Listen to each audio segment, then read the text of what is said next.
that you are going to enjoy this particular training. You've already undertaken part of it. You've already, can you hear me? Yes, we can hear you. Yes, yes. Yeah. Sorry, I'm in a noisy place, but I've moved away. So we are grateful for your time. And this is going to be very interesting. At the end of the training, you are going to have your certificates. You just give us some time to be able to reconcile the records so that we know who has attended all the 3 days. Then we will share the link. You'll be able to undertake an assessment. This particular assessment is just to gauge your understanding. It is multiple choice. So you'll be able, there are simple things which you'll be able to, all of you pass. Once you pass, you'll get your certificate through the email you have used. Now, this particular training was necessitated because of government is now onboarding all the services online, and cybersecurity is real. It is a threat. So the awareness is just to help us to be able to really understand what kind of threats that exist and how we can avoid. We are not eliminating. We are trying to limit the number of threats. So take your time, enjoy the training. This training is courtesy of Capabuil Limited, who are our partners in this sector. And I know yesterday, the trainer was in class. He's also on call, and he will be able now to proceed with the training. So thank you, Capabuil. Thank you, our participants, and thank you, everyone, for joining this particular training. We hope you are going to have fun, and you're going to implement the little knowledge that you gain in your day-to-day. Encourage your other colleagues so that we have your contacts. You'll be able to be receiving updates and also opportunities as they arise within the authority. With those very many remarks, I now take this opportunity to welcome our trainer to take up the session. Bye for now. Thank you. Thank you so much, Gwen. That was a very good introduction. And I now know our audience is well set. Most people are still joining, 250 and counting. But for those who are joining late, worry not, we will share a YouTube link in the chat section later, and you can follow through from the beginning. I'm just checking, mic checking. I don't know if Esther, you are ready.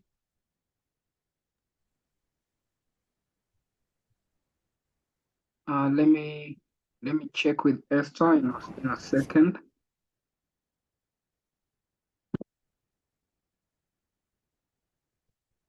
Real Santa. Yeah, Esther is joining as panelist, so I think we are good to go.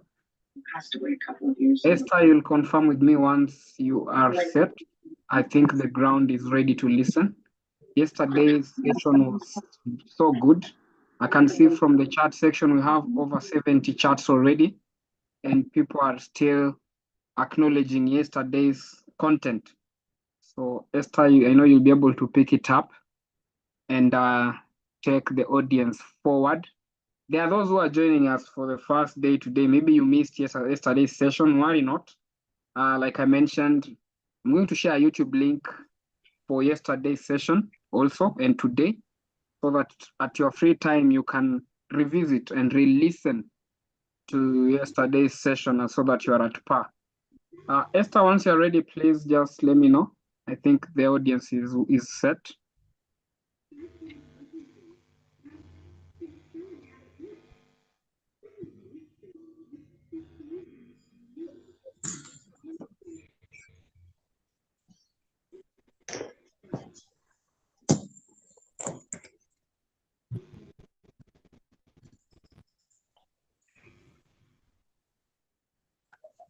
Hello, hi everyone.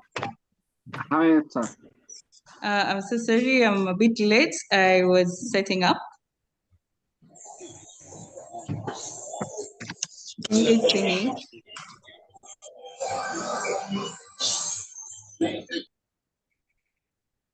Hello? Please confirm you can see me. Yes, Esther, you can see you. Yes, we can. Yes, we can. You are glowing. You are glowing. Okay, thank you so much. Thank you so much. So I'll just go ahead and share my screen so that we can start it from where we left it. And before I share my screen, I'd like us to watch this video. There's a video I have for us. Can you see it? Yes, we can. I think it's loading. Okay, let me play it.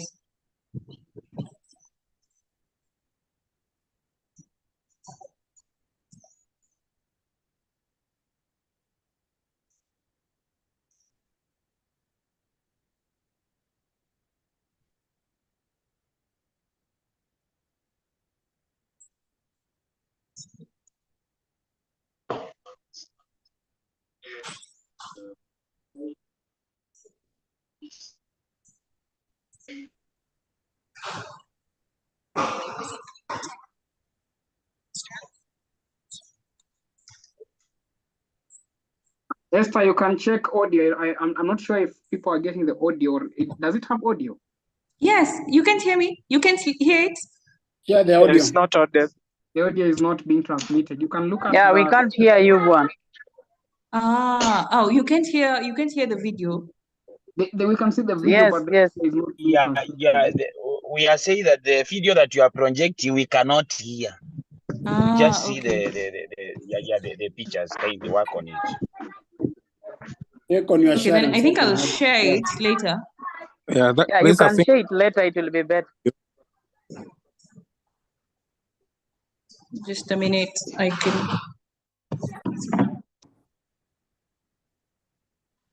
Let me try fix it.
Hi guys, I'm so sorry about that.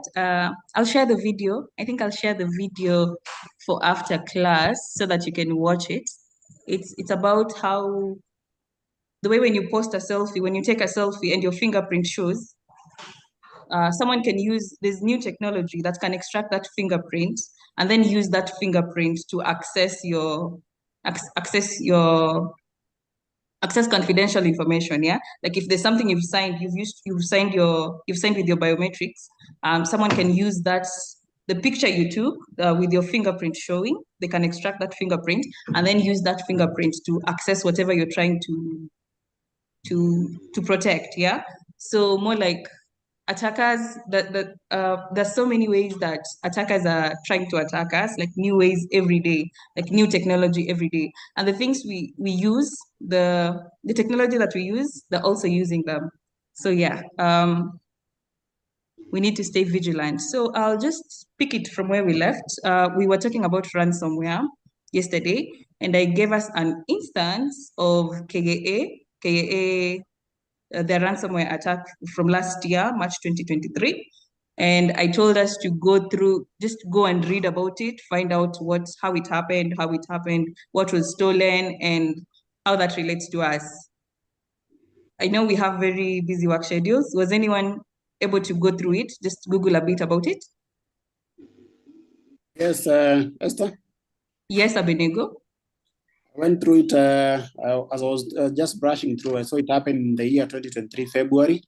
Yes. And they breached through the network and they managed to get some data. I saw there was some customer data that was being able to the hackers were able to access. And then I came up across the question that you asked, maybe if they ask for money, the authority did not, they said they could not manage to pay, to give any ransom because they did not know if they had made copies of what they claimed to have. So they did not pay for any cash to the hackers. Yeah. Yeah. And for your case, if you are maybe you're part of the management at KAA, would you pay or would you not pay, and why? I will not pay for one, for the same reason, and the other one because if they do not have access, maybe if the data had a password, and I'm sure they will not crack into it, then I will not even bother to pay. Yeah, but if you're sure, let's say you're sure they've your technical team has confirmed, yes, there's been a breach, and now they want all the data has been encrypted, and now they want money, and if you don't pay the money, they're going to release this information to the public. You see, you don't have really control, even if you pay, unless you really don't know if they have already made copies of that data, and you don't have a surety of even after paying, they can even use the payment against you. So you just better not pay, because if they have already accessed the data, then Yes. you are not even so sure if even after paying them, there remain some copies, or what's a surety that the data will not be found outside there. Yeah. Yeah. Interesting. Thank you. Any other contribution? Anyone who was able to go through it, and what do they think? Do they think they should? Do they think do you think you should pay or not pay? Okay. Hi guys. I wasn't there yesterday. However, for me, I would not pay because you'll just be enabling them into their habits. So for me, I wouldn't pay. For you, you would pay. No, I wouldn't. I wouldn't pay. You wouldn't Because pay. that means, Why? yes, because that Why? means I would be enabling them into doing whatever it is they are doing. Yeah. That would be my reason as to not paying. Okay. Yes. Any other contribution, please? I think if you allow me, I could go. Eric? Eric, yes, Eric. Yes, please.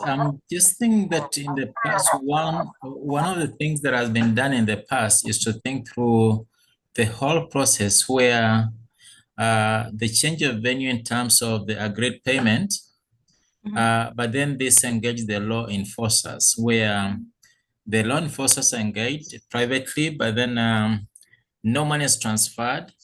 However, using the law enforcers, this could be arrested.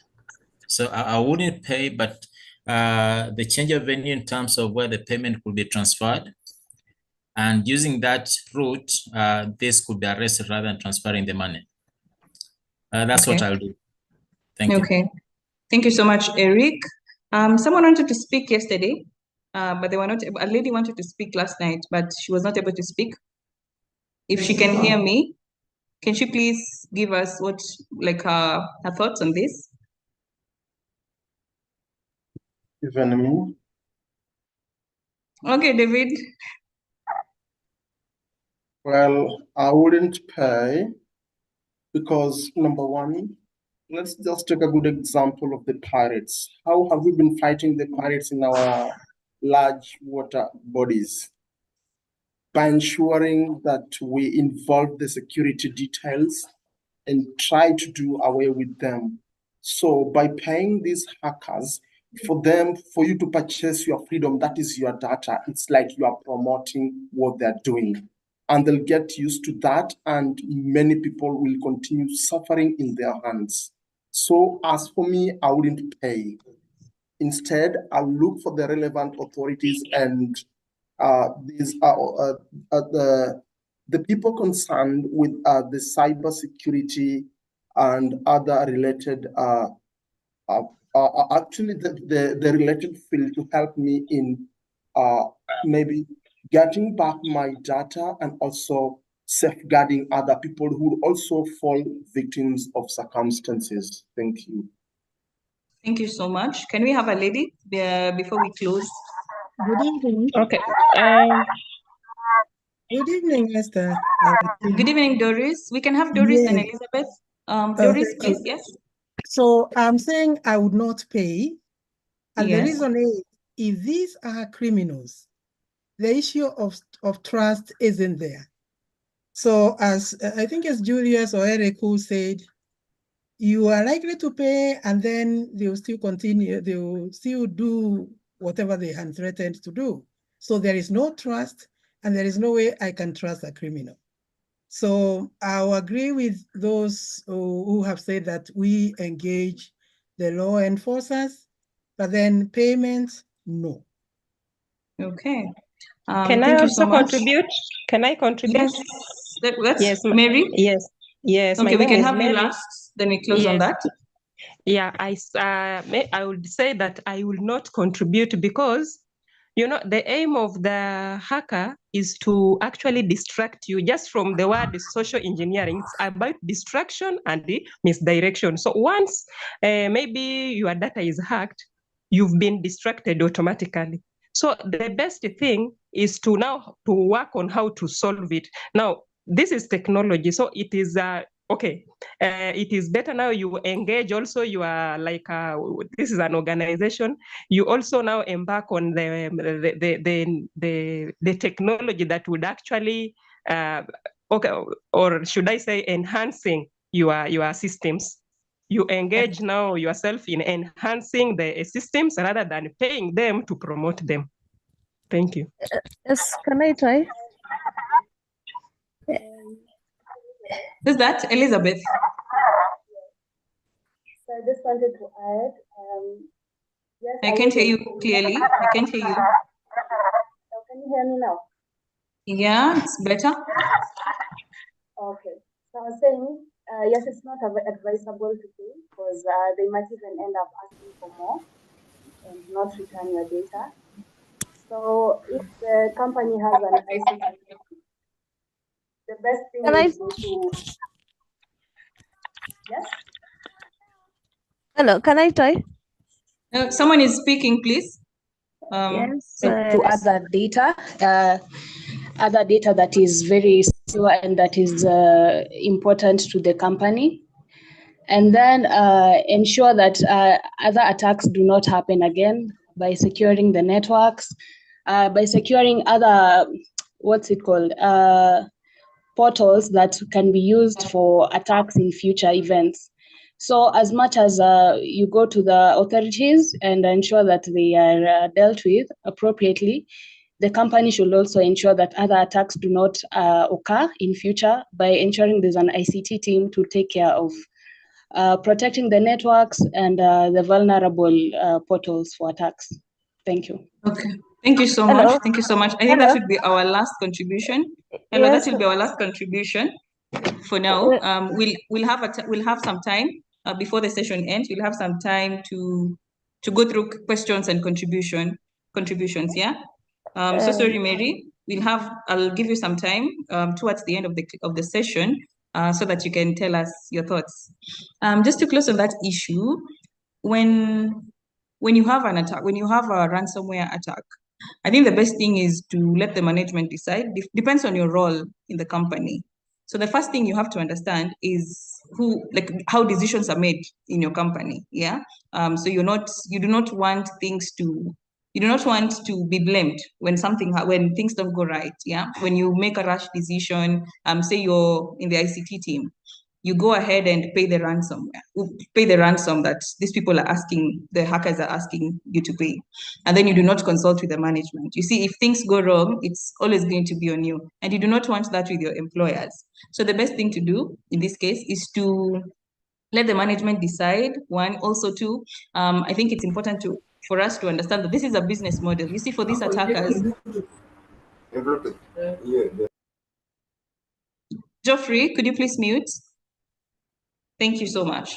So as I was saying, this is a business model for attackers.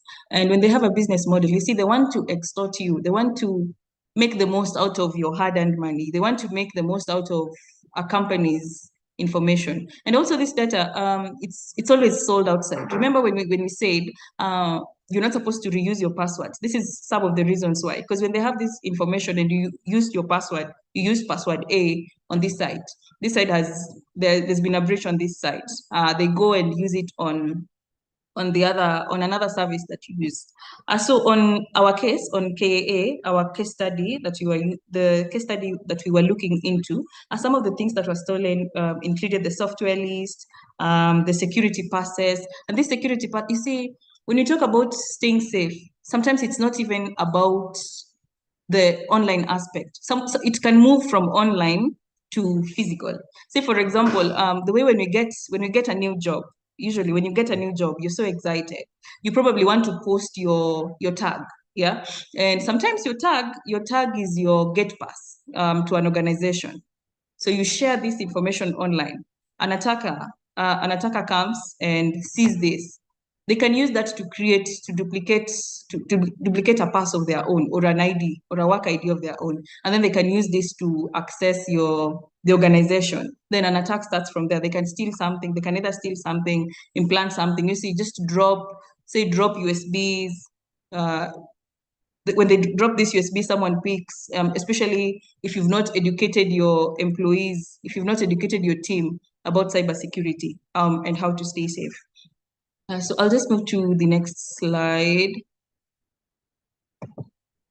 How to avoid ransomware attacks. So how to avoid ransomware? It's many of these things we've talked about. So one, do not download files from random websites. If you're downloading a file, please make sure this is something you trust, and is it necessary? Sometimes we just download things from very incredible sites, sites that are not very credible. Yeah, and these sites, people like we saw yesterday, someone can just buy a domain name, and then they brand that site to make you think it's legitimate. So always verify. Number two, beware of phishing emails with attachments. Yeah, we talked about phishing yesterday. Someone sends you a document, and we're going to talk about it further in the slides. Someone sends you an attachment, someone you do not trust, someone you do not know, just a random email sends you a document, something that you need to download from your email. And then you go ahead, you download, then yeah, just like that, you have a malware, you have a virus, you have a spyware that's going to spy on you, that's taking note of your activities online. The other thing is, do not use your company email or password for personal stuff. Yeah, so for this case, most of us, when we join organizations, these days, organizations have an email. Remember yesterday we were talking about KRA. Say, if someone sends you an email from, say, esther@gmail.com, automatically you know that person is not from a serious, like you're telling me you're from an organization, but your email says otherwise. You're not very serious. Yeah, you're not, probably, that's the first red flag. And then the next thing is, you see, when you join an organization, your email becomes, if I was working at KRA, my email would probably be esther@KRA, probably my department .co.ke, something like that. Yeah. So these emails, the emails that you're given, you're not supposed to use them for your personal stuff. Say your bank, you want to create a bank account, and then you're going to use your work email. Please separate work and personal stuff. Because if I work for company X, and there's been a breach at company X, and you see, when there's a breach, they can access my work email. Yeah, they have access. They have control. They become like the new administrators, the new bosses in that instance. So if they have this email, if they have access to this email, my inbox, that means one, they can reset passwords. Two, what else can they do? They can email other people, or other people that have personal people that have communicated with using my work email. The other thing is, do not store password in text files or spreadsheets. I don't know if anyone does that. I think old people, maybe like my parents, they would do that. Yesterday we were talking about having long passwords, and then you see you've made your nice passwords. Like I remember yesterday we had my dress, my choice. You have my dress, my choice for company A. Then for service B by company C, you also have another password. These passwords, they're difficult to remember. I mean, you have so much going on in your mind. You have the economy to struggle with, you have your life to live, so you do not want to forget this password. So what do? You go ahead and write your password. You type your password in a file. You create a document and then you name it my passwords. Then you have, okay, so password A, this is the first password, my dress _ my choice. This is for KRA. The second one is for which other service do we use online? Maybe for PayPal, because that's a financial service. Yeah, so please do not store your passwords in text files or spreadsheets. You can use, these days we have password managers. It's recommended to use password managers. And I know you're going to ask me which is the best password manager to use. That depends on you. Please, just do your due diligence. Yeah, do your due diligence, research, find out. And that's when you can make a personal decision. You can make, this one looks credible for me. This one works for me. Okay. So the next thing we're going to talk about, I don't know if I'm very fast. But we'll have a time for questions, Okay. so don't worry. Thank you so much, Rispa. Don't worry. If you miss something, please just let me know when we'll be having during the question time. So the other thing, how to use USB safely. I think all of us here have used a flash disk, a USB. Yeah, I think all of us, almost everyone. You've either transferred files, you've movies, you went to the movie shop like long time ago. The older people like me, when we were young, we didn't have Netflix, so we'd get a flash, then go get movies transferred. Yeah. So how to use USB safely? Some USB, like we said, attackers look for the things we use every day, the things that are so normal to us. Those are the things that they use. They try to get into our normal life so that you're likely to fall a victim. So avoid public charging stations as they may be compromised. Nice. Yesterday we were talking about, sometimes you're bored, you work from home. Most of us have worked from home, yeah? So you work from home and you decide, okay, I'm bored, I don't want to work in the house. You decide to go work from Java, yeah? And then at Java, there's probably a spot. I'm not saying, please, I'm not saying the ports at Java are compromised. No. I'm just giving an example. So you go to a station, they usually have charging stations. They have ports where you can put something and you can charge the ports for very many things. So what happens? Attackers can compromise these ports so that when you insert USB, it gets the malware into that USB.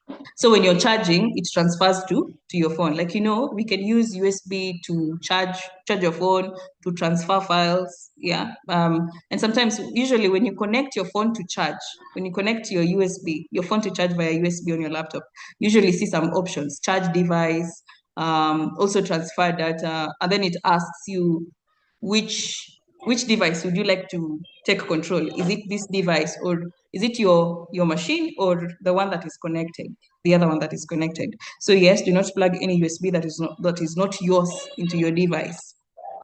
The other thing that happens, the other common thing that happens with this, the other common case, the legitimate USBs. You find some USBs are so expensive and some are so cheap. So what attackers would do, if I were an attacker, what they would do is they'd compromise so many USBs and then they sell at a cheap price. Yeah, very cheaply. And you do not want to, for you at that time, you're trying to save on money. You do not want to buy the right USB for your phone or for your work, the things you do.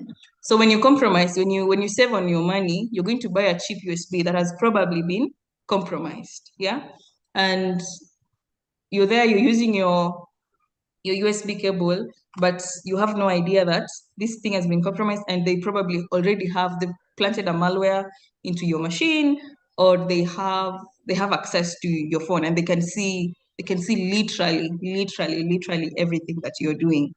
The next thing is encrypt the data on your USB in case you lose it or it gets stolen. We talked about encryption yesterday. I think this would make so much sense for organizations, because for us, small scale, I mean, you don't have so much. You have your data, yes, but it's not that huge, yeah? It's just little information that you've randomly stored on your devices. So for organizations, it would make sense to encrypt their data. If they are dealing with a lot of data, it would make sense to encrypt this information. And remember, from our class, our session yesterday, we said encryption means, in layman's, like in simple terms, it means you code that language, you code that information in a language that only people that are required to understand it can understand it. Yeah. Or you code it you code it, and then when I need to access it, when I'm authorized to access it, it's decoded, it's decrypted, it's called decryption. It's decrypted so that I can access it, so that I can use that information is available to me. On to our next slide. So the next thing is wire fraud. So what is wire fraud? One, wire fraud is when you're tricked into wiring money into a fraudulent bank account. We talked about this yesterday, yeah? But we talked about it in terms of social engineering, how phishing and social engineering, how people lie to us that, the email, the bank account, your rent bank account has changed, so you should deposit money to this account. See, that's a small scale wire fraud. So sometimes an urgent request to wire money from a criminal who impersonates your CEO through hacking your CEO's email account. Yesterday, we also said that sometimes people, when they hack our email, it's not to harm us directly. It's not the impact is not direct. Sometimes they do it indirectly. So what they do is they use it to lie to people that are around us, people that are more likely to trust us. Like right now, if you work in the financial sector, you're a banker and you deal with money, let's assume I'm an attacker. I have stalked you. I know I know you can do this. Or say, I know how a bank works, or how this is common for small financial institutions. I know how a small financial institution works. I know, okay, this person has role A, and this role A means they can transfer this amount of money, or they can do this, they can acknowledge, they can, what is it called? I've missed the word. They can allow for a certain transaction to happen. Yeah. So when I know that, I could get into your CEO's account when I hack, like as an attacker. Once I get into your CEO's account, their Gmail account, or if they're using, you see now the disadvantages of using weak passwords. So once I get into their account, I send an email to the people, to probably the employees or the wife. I tell them, okay, I need you to send money to this account. This is urgent. Please do it by this time. I'm in a meeting, and that means you cannot contact me. This is your boss. You respect your boss, so you do not want, if they've said they're in a meeting, you do not want to call them. You do not want to disturb them. Yeah. So what do? Yeah, you send the money. The other thing is they hacked. The other instance, it could be like out of your organization. Our organizations, you see, business is, we have a lot of relationships.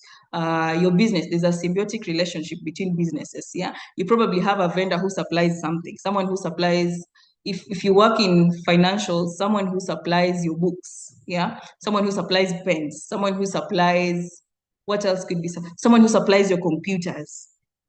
Yeah, someone who supplies just anything. The vendors, like the other people might not be your business directly. They might not have even hacked you into your business, but they can hack into other people that your business interacts with. Then what do? They send you a fake invoice. They tell you, okay, so we need you to pay this invoice by this time. And if your business interacts with these people, so you're going to believe it, because, okay, these people, they sent in some goods. There's a shipment that came last month. Yeah. Then they change it.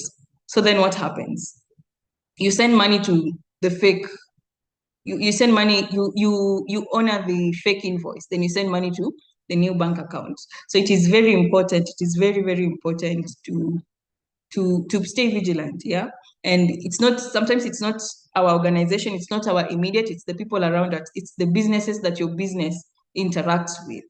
Yeah. So always verify your vendor. So if a vendor changes, there should be, to solve this, there should be a way, there should be an agreement that you have with your vendors. Like, if we are going to change this sort of information, this very important information, that such as a change of bank accounts, a change of where you're supposed to send money, I think there should be a way that's agreed on how this will be communicated. Is it going to be in person? Are you going to send your like senior management to come and notify us? If it's going to be an email, if so, how long am I supposed to honor this for? Say for example, you see most of this, when you get these emails, they tell you to send money from now, from immediately starting now, from this minute, you're going to need to send money to this. You're going to, any invoice is sent to you, this is the account you're going to use. So to prevent this, mostly, like we say, these people it's always urgent for them. It's always urgent for hackers. So to solve this, when in the policy, in the agreement that you have with your vendors, just make sure there's a time frame, So they say if there's a change in the bank accounts, they need to notify you maybe a week to or a month to, so that when it's asking for you to make the payment urgently, automatically, okay, this is a red flag, and no, I am not indulging.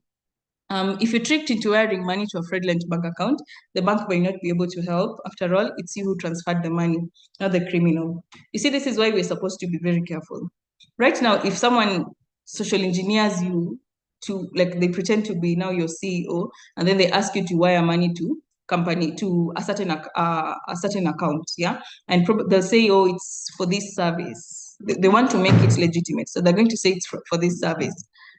It's hard for the bank to verify that for sure you're saying the truth, yeah, because sometimes this is you perform this transaction. It is you use your PIN, you use your your email, you probably went through all the processes, all the required processes. So that means, how can I verify that? Are you lying to me? Are you trying to lie to the bank? Are you trying to fraud the bank? Or are you saying the truth, that you are social engineered into sending money to a fraudulent account? Okay. How to avoid wire fraud? These things are the same things we keep talking about. Always slow down, call and verify any money request. Your boss has requested some money. Okay, fine, verify. It's not just going to be via email. I mean, if it was that urgent, like if he needed that money transferred urgently, he should have told you, Kitambo, he should have told you a long time ago, or like, the processes. And this is where the importance of processes come. The importance of processes. If you have a startup, and this is also, it's easy to, hackers, they assume startups, they don't have so many processes. Yeah, they don't have so many processes in place. Probably the HR person, because it's a startup, the HR person is going to be in charge of finances. The finance person is still going to be in charge of this. You're always sharing roles. So it's important for you as an organization owner to set standards of, like a policy, like processes. This is how processes work. If we need a payment, this is how we do it, so that you see it guides, because sometimes they seem so legitimate. It's coming from an email. It's coming from your boss's email. Your boss says he's at work. He's in a meeting. Sorry, he's in a meeting, and he can't take a call. You see, sometimes it looks so legit. It's so close to being true. Like, it's so hard for you to identify. It's so hard for you to in 1 minute, in a short time, to verify, okay, this is a legitimate request. So always call and verify any money requests. The other thing, call a known number that you used before or from the vendor management system. So in the case of vendor, someone supplies books to you, yeah, and you receive an email telling you, like, from today, all invoices sent to you, if you honor them, you're supposed to honor them and send the amount to this new account. Like, we've changed our bank details, yeah. So for such cases, always call a known number. If the vendors, you probably have interacted with someone before over the phone, via email, yes. And if the email has been compromised, you want to call someone, the manager, the person who's in just call someone you know from there and ask them, okay, I have received this email and I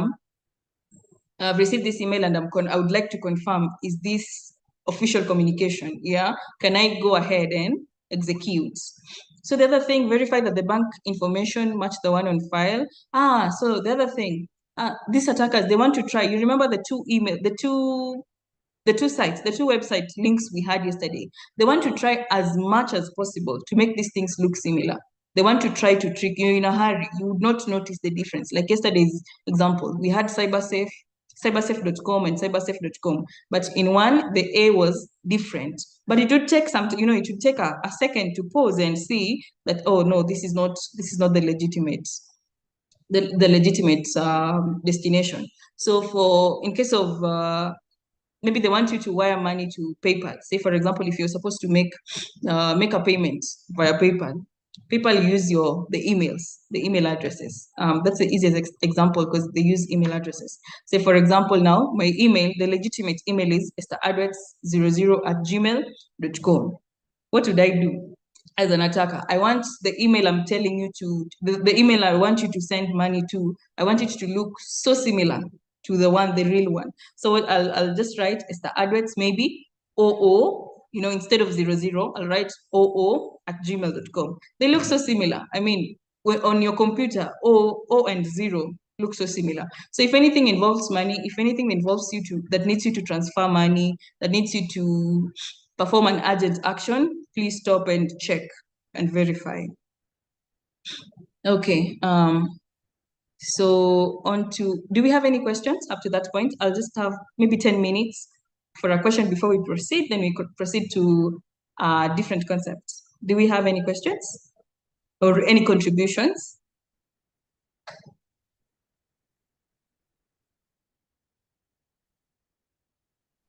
Hello? Let's advance. Hello, I have a question.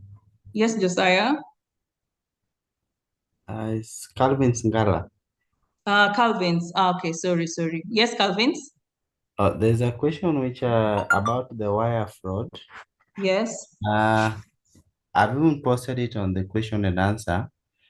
Can the bank allow an account freeze when the wire fraud involves substantial sum that can affect the company's sustainability? So is there a process for that? Is there a process for bank to freeze? Yes, because on the previous slide, you mentioned that the bank will not be authorized if the transaction, there is person who authorized the transaction. Okay, so let me explain what I said. I said, you see, if I'm the person who's supposed to verify, to acknowledge payments before to process payments, if they need my signature or they need me to perform an action to verify these payments, and someone has lied to me and I've gone ahead and done that, you see, it's very hard for the bank to verify that, it's indeed a fraud. But in cases of I believe in cases, I don't know, has anyone ever worked in a bank here before, or anyone who works in the financial sector? Yes. I do. Okay, who's the lady? RISPA, but not in a bank. Financial thank sector. you. Nice. Thank you so much, RISPA. Would you like to take on this? Just give your contributions. Okay. What I know, or rather what happens, once we draw, let's say, let me use an example that works for us. Okay. Let's say I draw a check to pay maybe you, or something needs to happen to an account that affects my organization. The bank always do a verification call. They call one of the two mandatory signatories to confirm on the payment before you ahead to pay. So if any of those signatories would say they haven't initiated either a SWIFT, RTGS, or even a check payment, they will stop the payment. Yes, thank you so much. And you see, from Calvin's, as you've heard what RISPA said, there are various strategies, to help mitigate such, and one of that is if the two, like RISPA's example, yeah. And unless You see, if I send an email, if I'm an attacker, then I send an email to, if I know the two signatories, then I send an email to both of them. Yeah. You see, if they meet, they're going to say, oh, you received the email. Then I'm like, yes, I received the email. Ah, nice. And if both of us receive the email, it's going to seem legitimate. Yeah. And then we're going to wire the money for that case. Is that what you're asking? Yes, that's it. I think I've got my answer. Okay. Thank you so much. Thank you so much, Rispa. Thank you so much, Calvin. Any other questions, please? Or contributions? Someone would like to add something?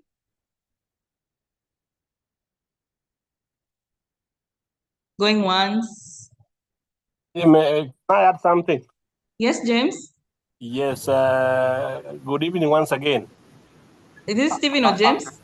Yes, I want just to add something. That is a very serious topic, and also we need to deal with it as mostly computer science. The first thing to do when you become aware mostly of the transfer fraud is just to contact that financial institution now.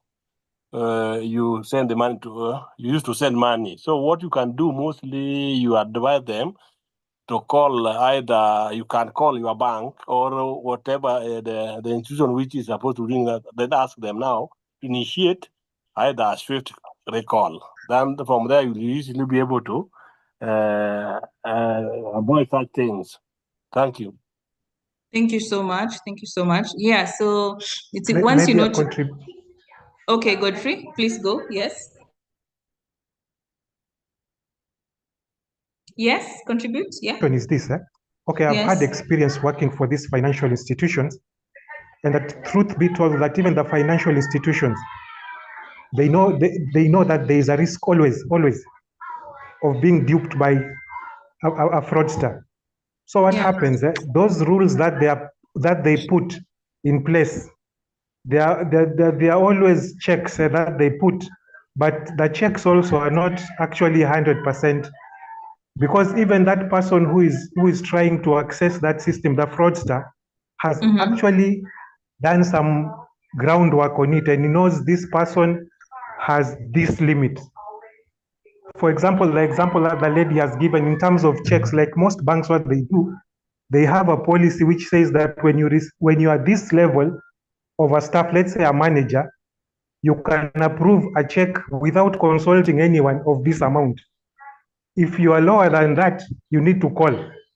Because now there's something that we say quality also has a cost. So if you decided to be too strict and call all of them, it also has a cost implication to it. So sometimes it's just a matter of gut feeling sometimes when you're doing these things, and just taking the policy of where you are working. That's all the safety that you can have. Thank you so much. Thank you so much, Godfrey. Interesting contribution. Thank you so much. Who else? Yeah, I also have a question. Mary Yetahi here. Yes, Mary. Yeah. Then these things that we are hearing, how safe is cloud computing now that these days we store things in the cloud that we don't even know where it is? Is that data safe? Thank you. Okay. How safe is cloud computing? Okay.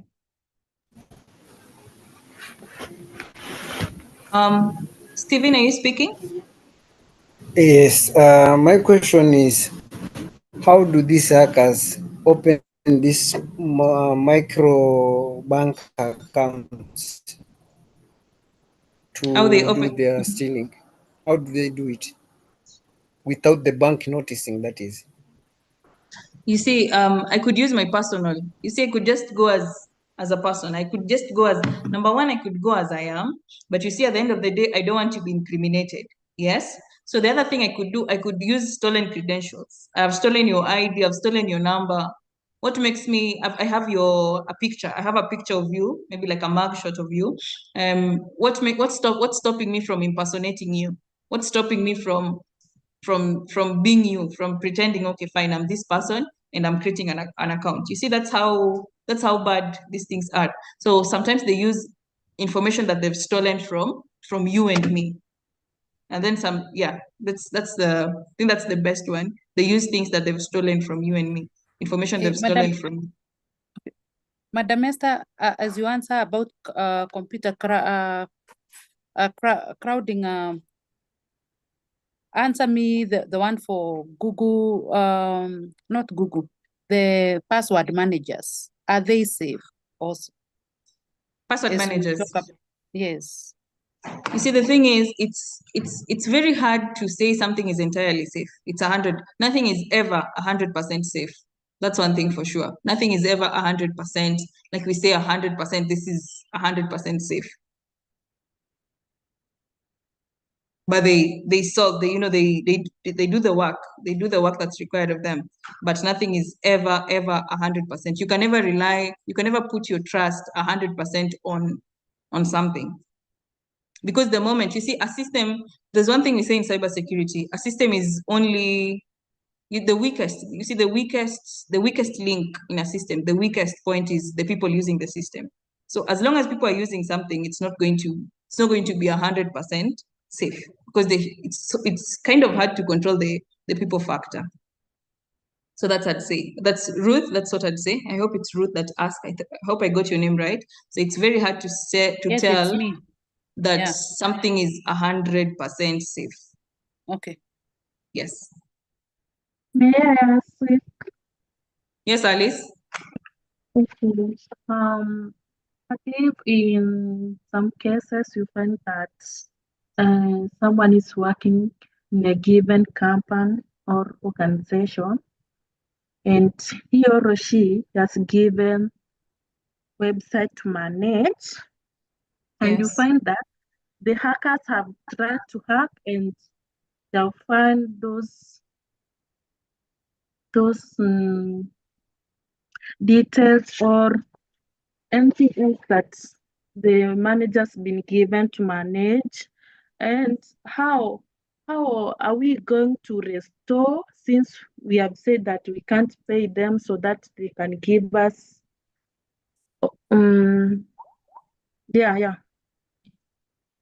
Good question. So you're asking, just to get your question right, you're asking, we've said we're not we've said, okay, it's not very good, to pay. Someone has gotten access to your information, yeah, probably your company database, yes, and they're telling you they need you to pay before they release this information. Is that what you're asking? Yeah. So how are you going to restore back to normal? Yes. Yeah, before they mess with it. Okay. So you see, most times when they get access to this data in your system, they're going to encrypt it. You cannot access. They lock out everyone. So it's very hard to access it from there. So the thing they do in cybersecurity for organizations, you see, there's cybersecurity for our daily use, our personal use, and then there's also cybersecurity for organizations. So organizations need to have frequent backups at any given time. If you're running an organization that deals with people's information, any data that goes on, any data that ensures that processes work as they should in an organization, you should always back up your data. And the thing is, you should also have a backup of the backup. You see, more like there should be a redundancy. You should back up your data, then have a backup of your backup.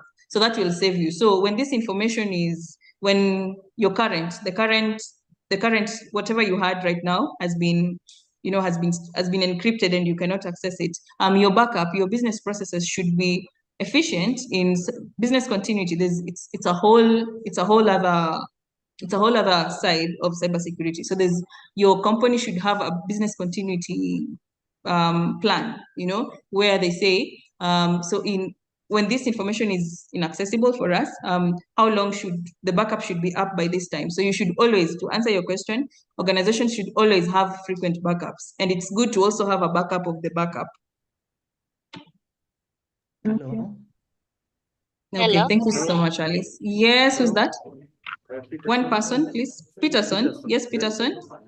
Okay, there is a use of the normal window system, and there is also the use of incognito window. Incognito. There is how supportive is it compared to the normal window we use? Which one should be our preference? Because I hear that the incognito window is more secure than the other one. Thank you. Okay.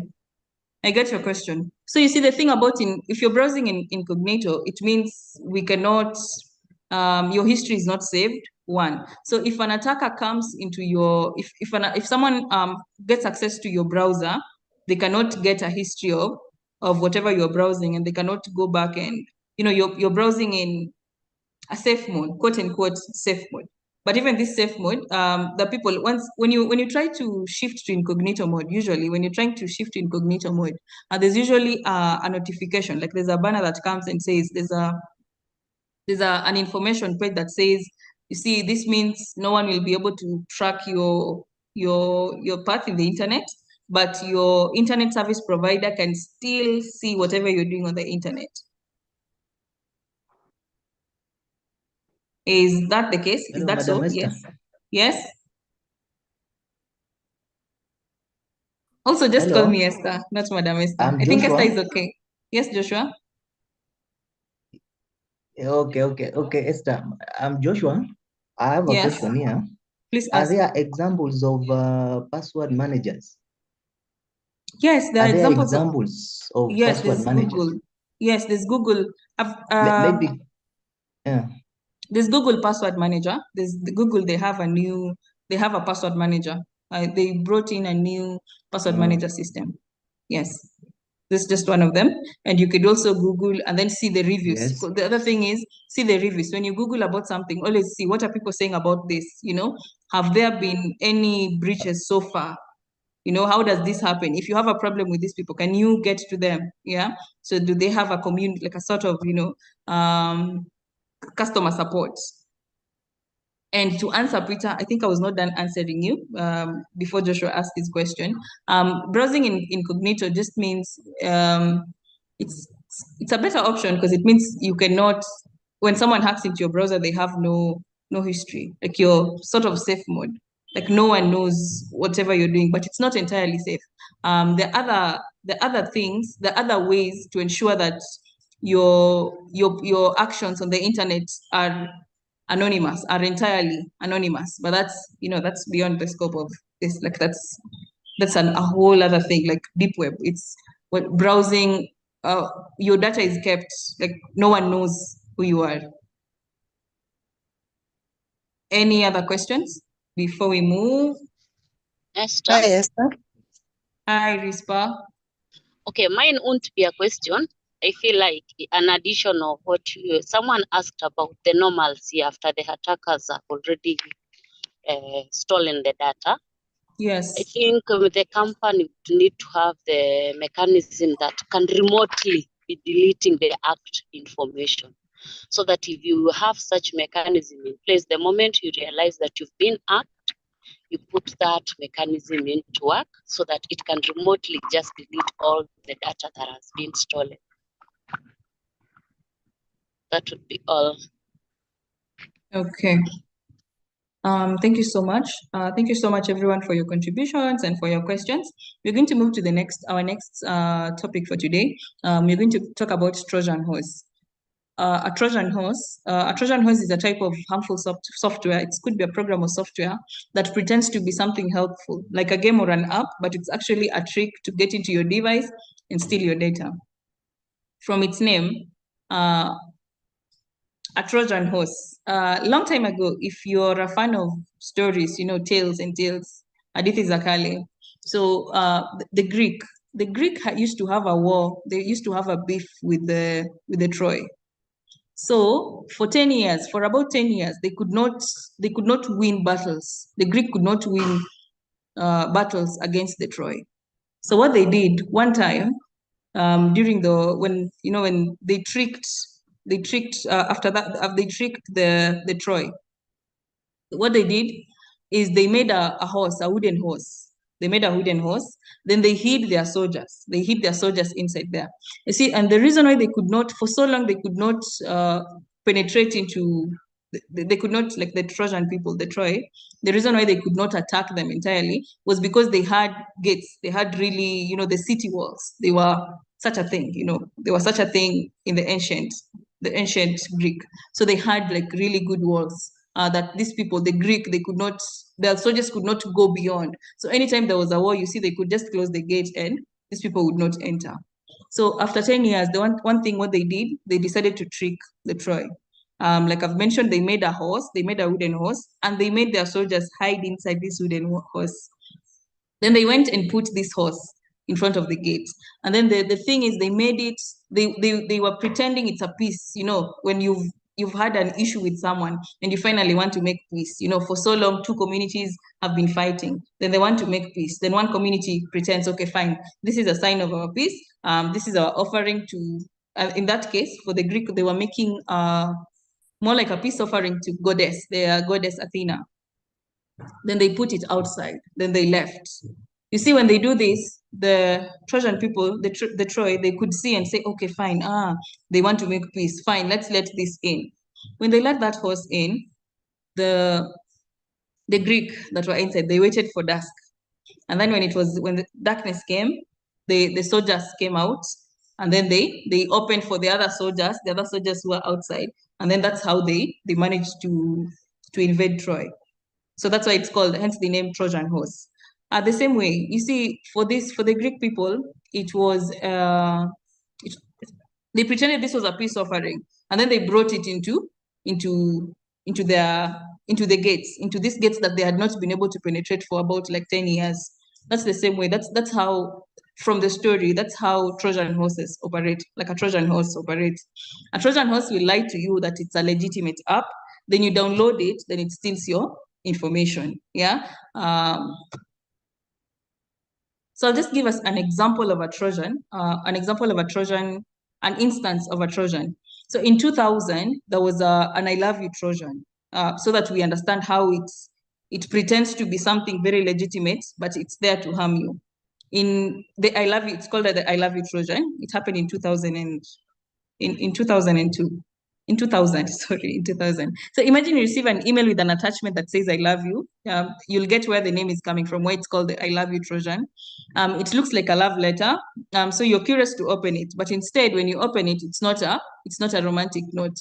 We all, like we say, these attackers, they always want to rely on our feelings, our desires. We all love to be loved. It feels good to be loved. It feels good to be told, you know, I love you. So yeah, you receive an email attachment that says, you know, I love you. But when you open, it's not an I love you thing, it's a malware. So how did this thing work? How did this Trojan work? It's disguised itself. The I love you Trojan, it hid inside an email attachment, pretending to be a harmless text file. When you receive an I love you message, I mean, that's not a person that wants to fight you. That's not a person that's trying to hack you. And then the infection. So when people open this attachment, the Trojan activates. Like we said yesterday, sometimes when you visit a malicious site, something you do triggers, you know, an action triggers a response from the malware. So maybe if you click on this site, the malware automatically downloads, depending on the program that's in the program of the malware, how the program is written. What is it supposed to do? When you click on this, you're supposed to download, or is it going to download other things, or is it going to call other viruses and download into your computer? So when people open the attachment, the Trojan activates, and then it wasn't a love, so that means, oh, then it was not a love letter. It was a harmful program. So what was that? What was the damage? The Trojan could overwrite files, steal passwords, and even send copies of itself to everyone in the victim's email address book, spreading the infection further. So for this, the I love you Trojan, it stayed for so long. You see, the thing is, it went so far and wide because of these characteristics. Once, say, it has come to, I've received that attachment, I've received that email attachment. Yeah, there's I love you, I'm happy, I'm smiling. Then I click on it, and then automatically the malware downloads to, the Trojan downloads to whether it's my phone or my computer, yeah? Then the next thing it does, it could steal passwords. So that means it steals all my passwords, like, you know, a good number of passwords. Then when it steals my password, then that means it has access to some of my information. And some of this information, that includes my contacts, you know, my bank details, you know, everything sensitive that I would not love for someone else to know about. And then it spreads itself. So this attachment, I've downloaded this Trojan. Then I send it to, then it sends itself, it sends itself to other people in my address book. So that means all the people I have in my email address. And you can imagine, think for yourself, how many emails have you ever sent or received? So all of these people you have in your contact, they receive this Trojan, they receive this I love you attachment now for this case. And there's so many ways. Trojans can take many forms. It could be, it might not necessarily be like an I love you Trojan. It could be an app, an app that you download, and then it steals you that, like it gets access to your contacts, it gets access to your messages, your, what else? Your device information, etc., etc. The next thing, so it's Trojan often spread through email attachments, like I've said. They also spread through fake software and then infected websites. Fake software includes, sometimes there's the usual WhatsApp. There's the legacy WhatsApp, the one that we know, the legitimate WhatsApp, the one that we know. So over time, we realized we wanted more features. So the others, the real WhatsApp, we found it boring. What did people do? What did developers do? They created another fake WhatsApp, like the GB WhatsApp, the Yo WhatsApp, and they created this WhatsApp, and then they put the features that we desired. Yeah. So if you have two options, a legitimate WhatsApp and a legitimate WhatsApp that does not allow you to download videos from when your friends post videos, you cannot download. And then there's this other WhatsApp that can let you do that. And it can also let you like view someone's status update, and then it does not like hide you, like you view in incognito. Peterson, yeah, you view in incognito. So imagine you have two of those. Which one are you going to pick? Because you're probably not aware of the security implications. You're definitely going to pick this other WhatsApp that has these very flowery features, But you see, when this app is not, these are unverified apps. So someone can put a malicious code in the code in the program. Someone inserts a malicious code. Even the developers themselves, they can put a malicious code into that program. Then you download it, but it tracks you. It starts to do things in your phone because this is something you've let into your phone automatically. So what are the signs? What are the signs that you might have downloaded malware, or you might have downloaded something malicious into your machine? The first thing is your machine might slow down. Sometimes you notice suddenly your laptop is so slow. You refresh it so many times, you delete certain things, but it's still super slow. That could be a sign that you've been hacked, or you have a malware. The other thing is unexpected pop-ups. Sometimes you're just going about your business, your daily business, yeah? And then there's a pop-up that you did not sign for, a pop-up that you do not know. You just random ads, just random ads that you do not know about, something telling you about, what's an example? I can't find an example off my head right now, but yeah, you get unexpected pop-ups. So many pop-ups. You always notice when there are usual pop-ups, when you visit a website, there are ads, but there's pop-ups that are automatically suspicious. They become so many. Then the other thing is your settings change without your input. There's a way you've customized your machine, yeah. But sometimes you log into you're 100% sure you're the only person that uses this machine for the daily things, yeah. But then you find that things have changed. Like you have a new, you've not set, there's the dynamic feature, there's the dynamic wallpaper feature that changes wallpapers. Leave alone that you've not said that you have a specific wallpaper, you have something, and then something specific, something customized to your liking. Then on this day you log into your machine, then you find things have changed. The new settings, the things you did not, you're sure you did not, you're not the person who put them into place. Then it could be a sign that there's something malicious in your phone, in your machine, your phone, your laptop, and someone has access, like someone is the admin, like it's no longer only you who's in control. The other thing is full space, but for this one it varies. So sometimes you don't have so many things in your machine. You don't have so many things that would cover so much space, that would consume so much space. But you find that your phone is, it's telling you it's full. Then you're wondering, what is this? Or your laptop it's full, like no space, no disk space. And then the other thing is a new document, app, or folder that you did not create. Sometimes please take time to go through the apps that you have. Sometimes you'd find a strange app, just a very strange app that you did not install, you know, an app that you know nothing about, you don't even know what it does or the service it provides. You find it in your machine. Who did that? Then it's probably a malware. There's a malware or someone has remote access. See, the other thing is some of the malware that we get, the attackers create, they allow someone to have remote access to your computer. So it's not just the malware comes and steals your data and goes away. There are other types, you know, there are different types. They're all programmed differently. So some come in, they give me control. They give me control of your machine. So from here, from where I am, I can control your machine, make it do things, or I can even use it now to hack other people further, or I can use it to carry out other attacks. And then you see when this happens, and let's say they're caught, who's going to be liable? It's going to be you, because the investigations are going to show, okay, this traffic is coming from this location, and it was done, you know, when they do a forensics investigation, it's going to show you. And something you're not even aware about, something you didn't even know, you know, but it happened because you downloaded an app that was not verified. You wanted so many features that are not provided by the vendor, the legitimate vendor. So you opted for the fake ones that have something malicious. And there was a time, I remember there was a time WhatsApp was trying to disable accounts that were using these other apps, the fake WhatsApp, the GB WhatsApp, the Yo WhatsApp. There was a time the legitimate WhatsApp was like, there was a war, like, you know, and then there was even a warning that if you keep using these illegitimate apps, you're going to be disabled. You're never going to be able to access WhatsApp. Yeah.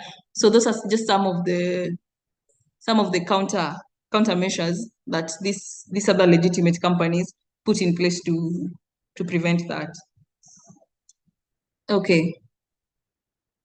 So how do you protect yourself?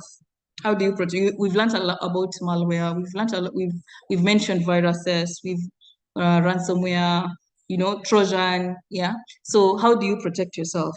Number one, you use reputable antivirus. For this one, because I know some of you will ask which antivirus can I use? Well, I would say Kaspersky and Trend Micro, but it is important for you to make that decision on your own. Yeah, that's a personal decision, because your security is your responsibility. At personal level, your security is your responsibility. No one is coming to install an antivirus for you. No one is coming to update an antivirus for you.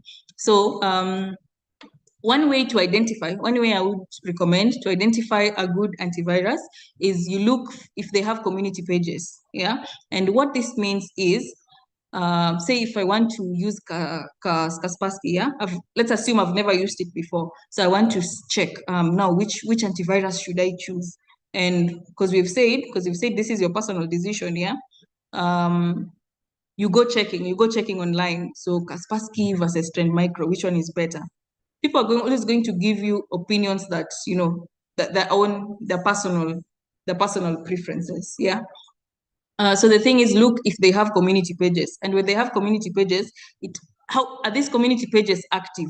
Are people talking about the problems that they're facing with these antivirus softwares, that like the vending company, that company, their community page, is it active? Are people talking about their problems, and then are people getting feedback? You know, when they have a community page, it actually means they care about the users. You know, at the end of the day, it's the users. The customer is always right. So look for communities. Are they active? So that when you'll have a problem with that antivirus, if you reach out to them, they're likely to respond. And I believe we all want good services, yeah? The other thing is update your apps, update your apps, update your apps, update your apps. I'm going to say it so many times. Many of us do not update our Windows PCs. You go to someone's Wi-Fi, to someone's PC, someone's laptop, they've post updates. These updates are important.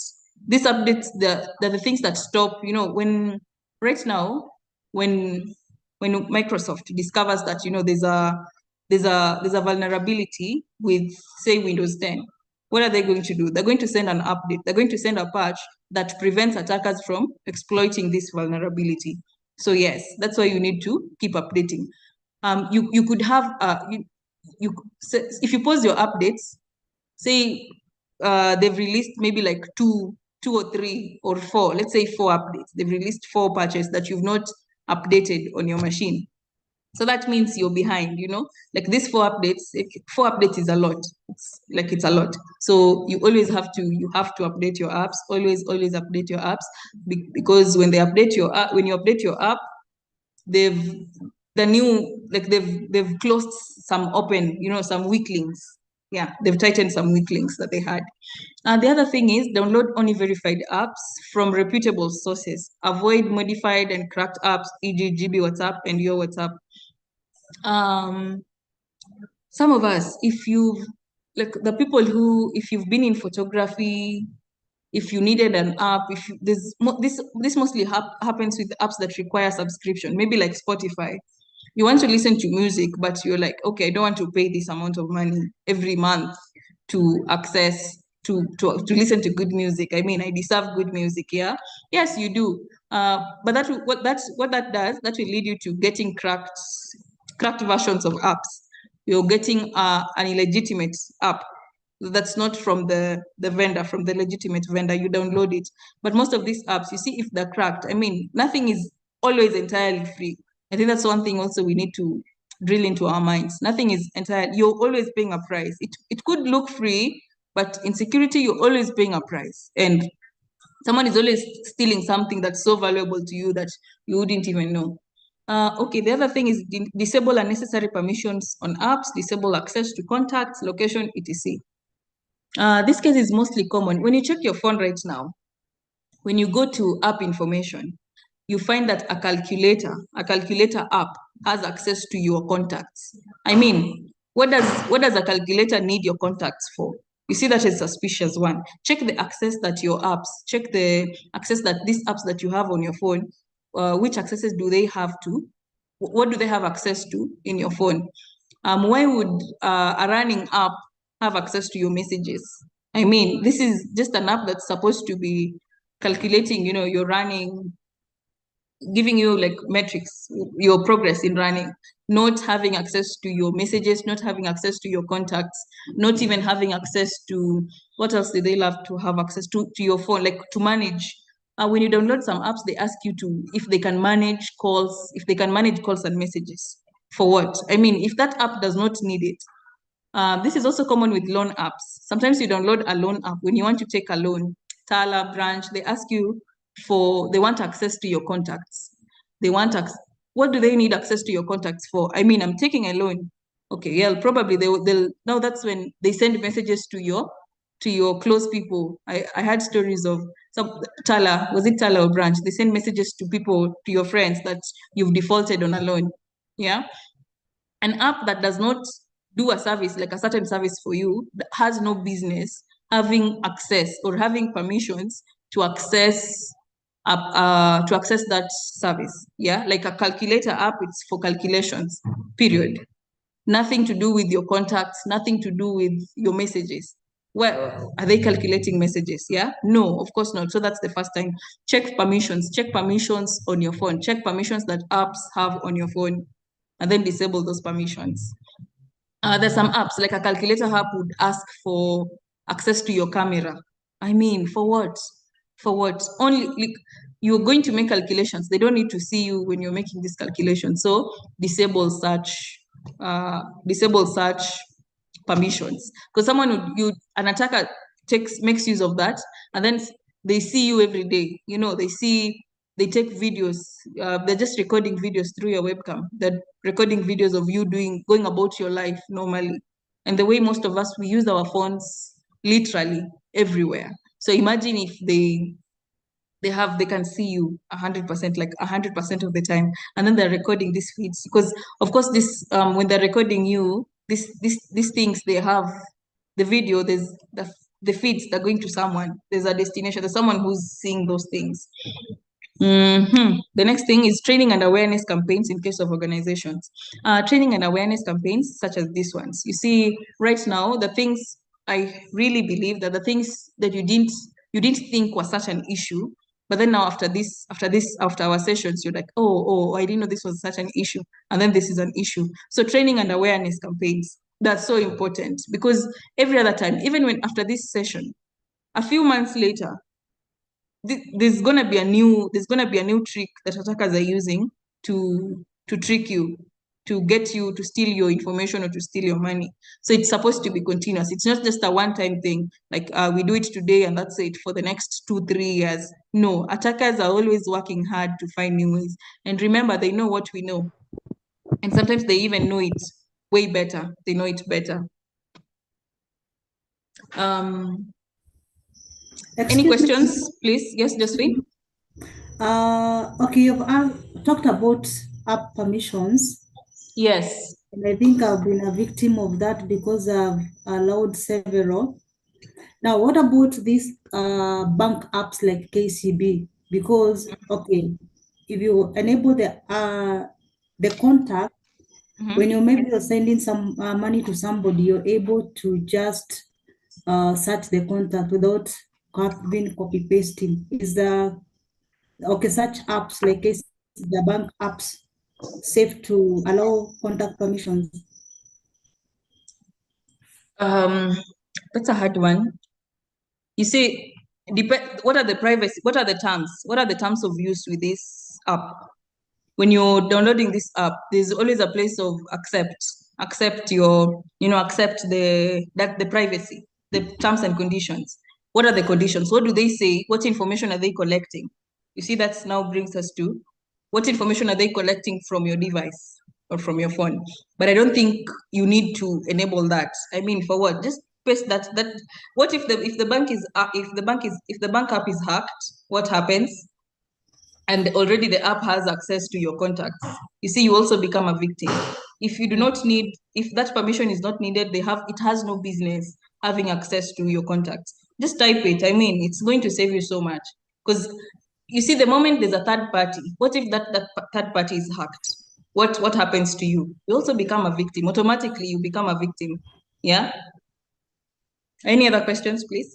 All right, to add on that, Esther, yes, I think the main reason for that, I've encountered that, I think the main reason is just to ease in your interface to be able to just access your contacts just within. So I don't think the bank has really control over the contact details. They have no control, but they have access, yeah? Maybe not. So it's important to look into the terms when you're downloading that app. It usually says, even when you go to Google Play, when you want to download an app, usually when you scroll down into information about the app, there's a place it says information collected, there's data collected.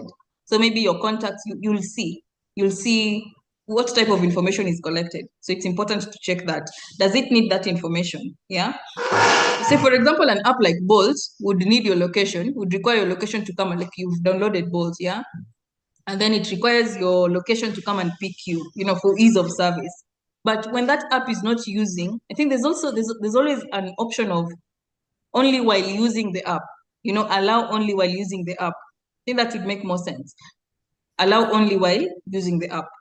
While you're not using the app, when I'm not using Bolt, it has no business knowing my location. Because you do not know when the malicious, everyone, you cannot trust. Always verify. Just never automatically trust something. Always verify. Yes, Musau, did you want to say something? Yes, I was saying, in fact, what you've just mentioned is what I was looking for. Only when you are using the app, it only gives that levels of contact details when you are using the app. Only when.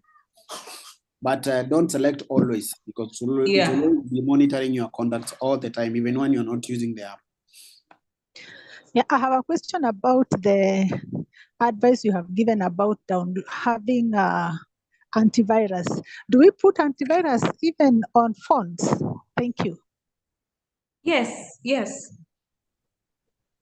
Because when you receive let's say you receive an email attachment, most times, I know most of us, when you receive an email during the day, you're definitely almost always going to access it via your phone, or during the weekend you're in church, and then or you're outside hanging out with your friends, then you see an email notification, you're more likely, very likely, almost 100% likely to click on it using your phone. So yes, antiviruses, they're also important for your phones.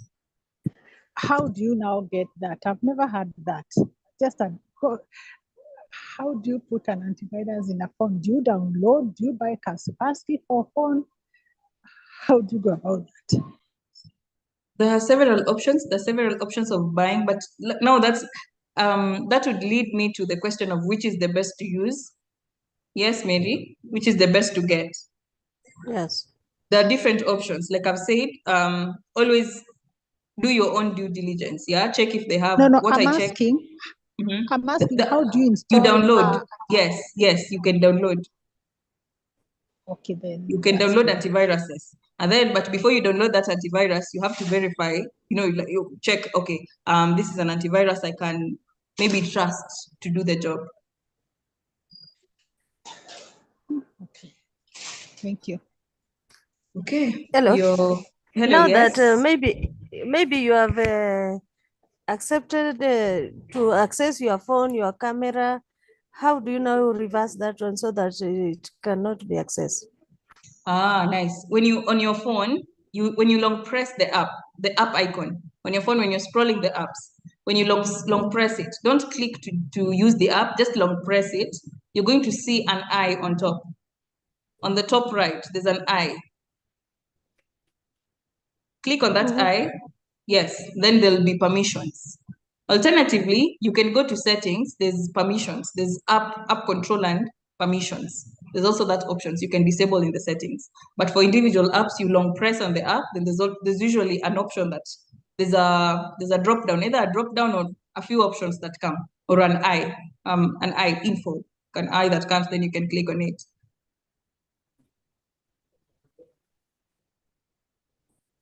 Is that all? Any questions? Any contributions, please?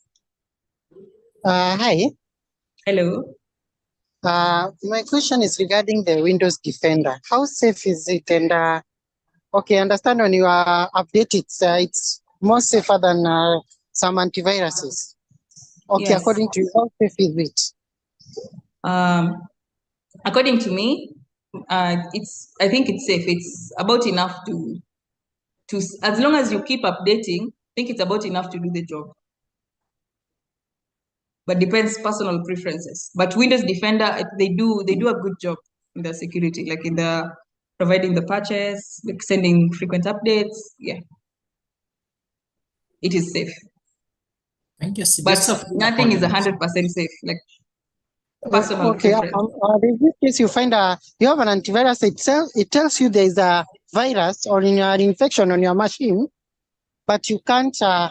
It won't remove the virus. So the thing is that a free virus? What? Is it a free antivirus? No, paid ones.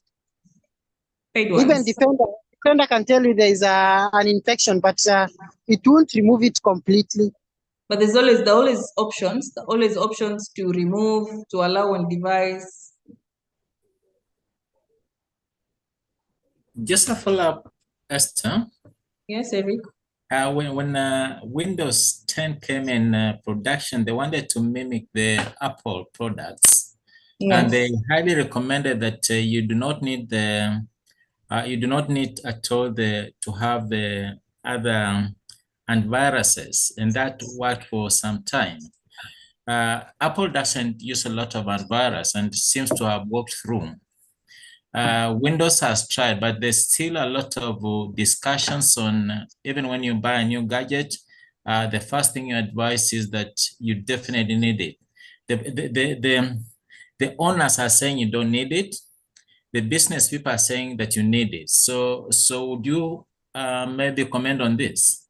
Because if the owners are saying it's okay now from Windows 10, you can move ahead and just be an Apple product, and yet the antivirus team are still producing them. What's the way forward? I think if it's for personal preference, I think that if it's for your own use, I think that would be a personal decision to make. Yes, also depends on how are you exposed? Like what are you really trying to protect? And for organizations, I think it depends on their policies, their security team, and their management. And then also you mentioned for Apple products. You see, Apple products are quite secure.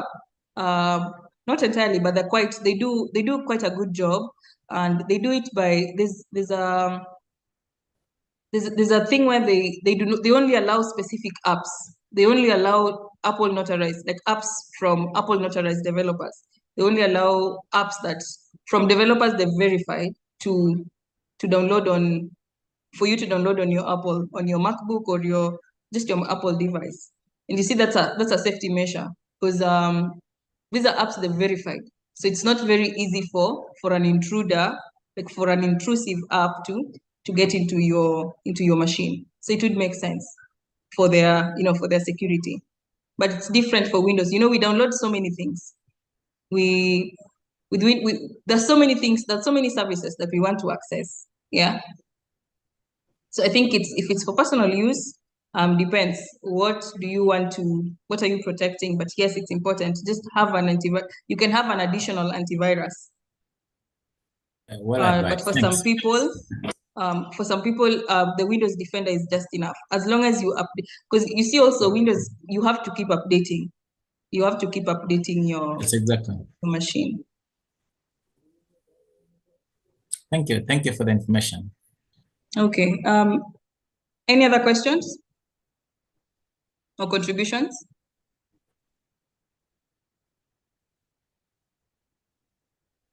Going once. Yeah, okay. I have two more concerns. Okay. The issue regarding the shortcut virus. Is this virus that infects your machine? It's a shortcut. Everything gets into a shortcut. How do you remove that? And the other question is about the wire fraud. Is SIM swap a form of wire fraud? Is what? SIM swap, the SIM swaps. A form of wire fraud. Yeah. You see, sometimes depends on the goal, on what do I do after I get, you see, SIM swap essentially is me getting access to your SIM card, yeah? Like I transfer ownership, yes? Like now I can run the show. Depends on what I do with this, what I decide to do after. Do I steal money from you? Am I stealing money from you? Am I sending money, like huge sums of money to another account? Could be, but depends on the goal. What do I do after?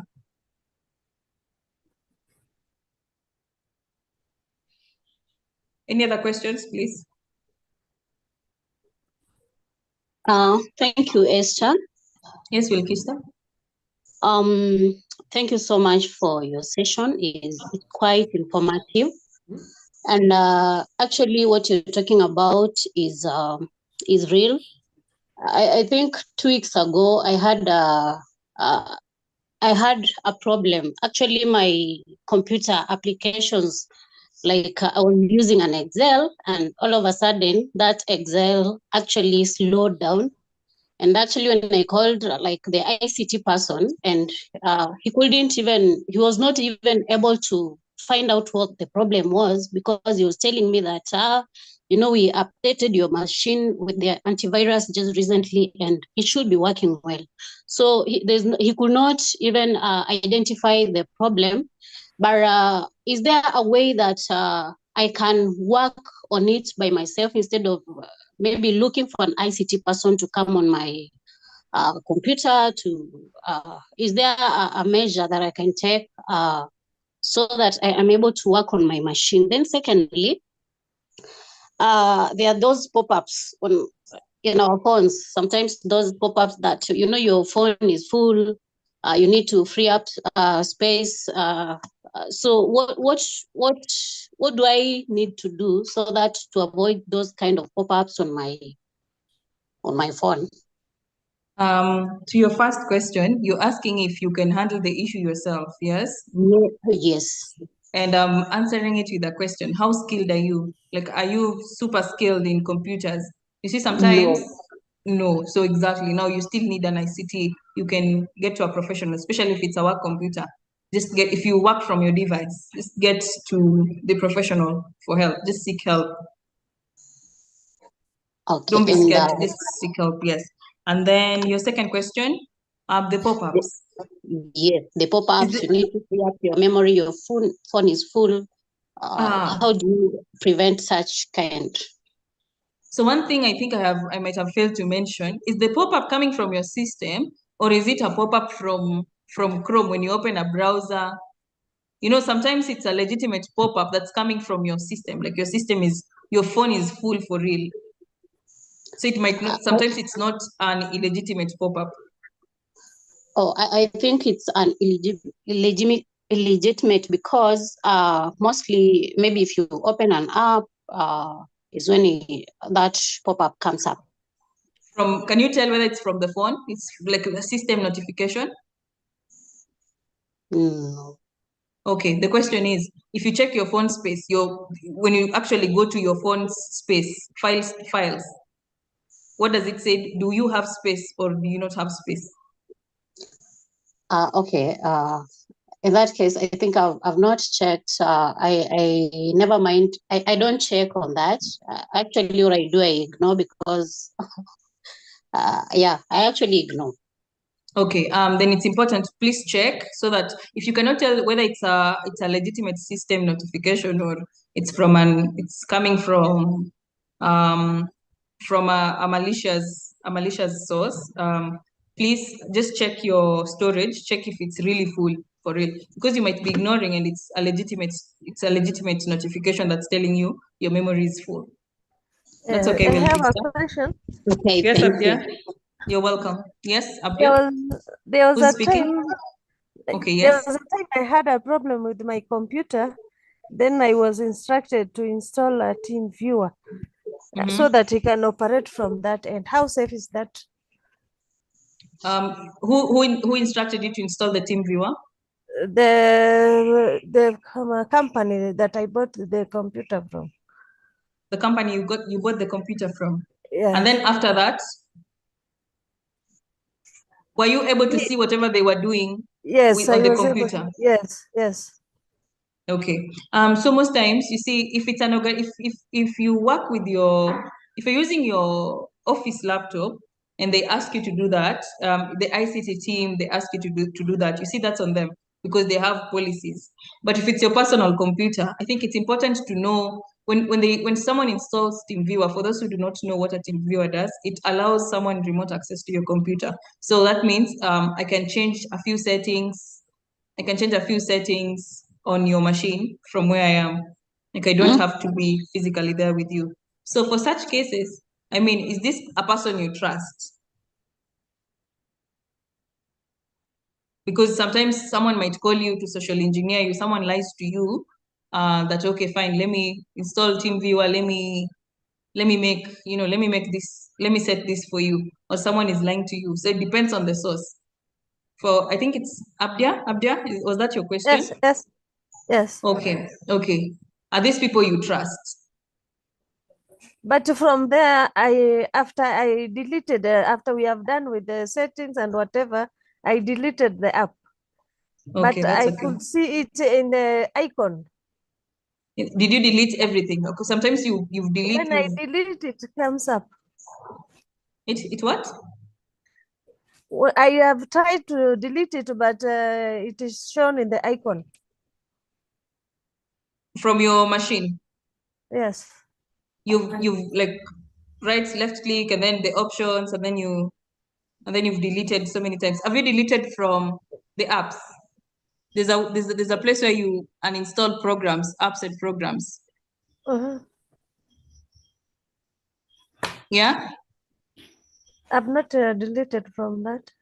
Okay, please try delete from that, and then if it still persists, you can raise that. Maybe if you have a professional, do a professional with you, do that, or you can raise it tomorrow in the class tomorrow. Okay. Okay, excuse me. Yes. I can say something on that. Yes. I have used any desk on my PC, and anytime somebody, okay, obviously I've used with somebody that I trust. Yes. So, but anytime there is a code that I have to send to that person so that the person can access. So immediately we are through and the person is off my computer, the person cannot trace back, cannot access my laptop unless I send another code to the person. Okay, So thank you so I don't much. know whether the other one uses the same, but any desk I've used several times, and you have to give permission to that person. You have to give a code, yeah? So, Yeah. some sort of code. And attackers could, like now, if they're social engineering you, they ask for that code and then they get access. And then every time after every session has ended, just disable that connection. Isaiah, Yes, sir. your hand is up, Isaiah. Yes, I have a question. Yes. May I know if the antivirus app is verifiable? Number two is about the avoidance of the wire fraud.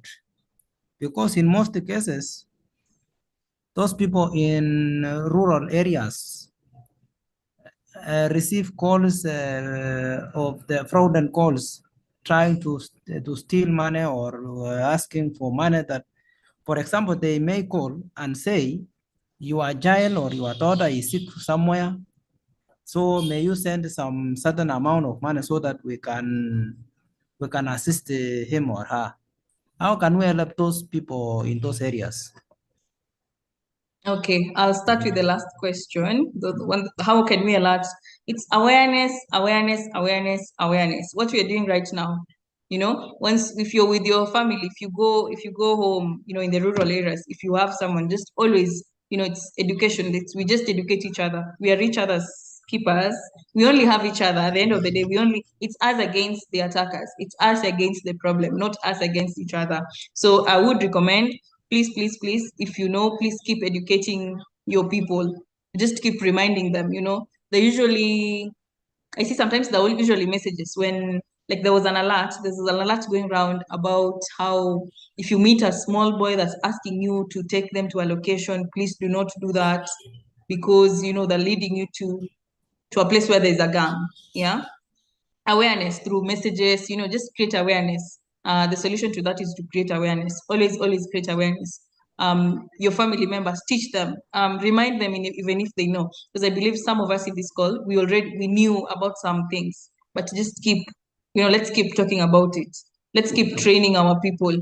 Let's keep empowering ourselves. And also on our own personal initiative. Let's learn what's going on in the security world. How can I be safe online? What are some of the new tricks that these people have employed to trick me? Then your other question, please repeat it. Are antiviruses verifiable? Was that your question? Yes, yes. What do you mean, are antivirus verifiable? Like, can you know if it's legitimate or something? Is that what you mean? Yes, you told us about downloading that app and the procedure. I didn't get you well. For downloading, I said, I don't know if this is what you're asking, but let me answer.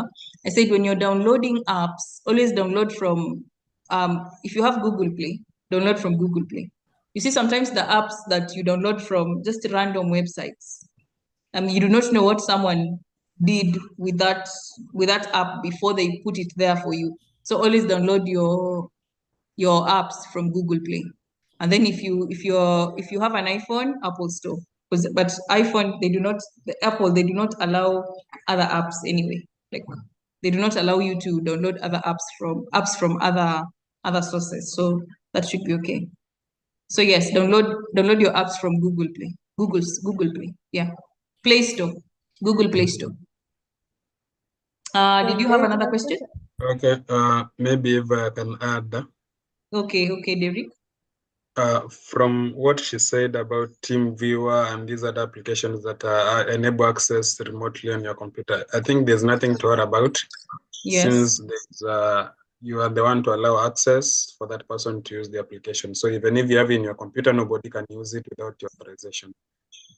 And maybe something on the antivirus, which is an experience I've had before. Maybe my advice will be avoid free antiviruses that you get online and just install them in your computer. Most of them are not safe. That's why I will even recommend you use the Windows Defender. It's better trusted than what you get free online. And maybe a question lastly, if I may ask, that these are phone applications, maybe for a bank or something. For example, someone is a top of KCB. I understand maybe a bank hires a developer, maybe Equity hires a developer to bring up the app. And then when I'm using the application, most of the time I don't have to input my password every time. Sometimes it's auto-saved in my phone. How safe is it? Because now I'm imagining a third party has access to my password, which has a link to my bank account. There's usually, okay, sorry I interrupted. So there's usually an option of if your password is saved on your phone, you probably allowed it. Yeah, it's you probably clicked. There's a remember me, always remember password.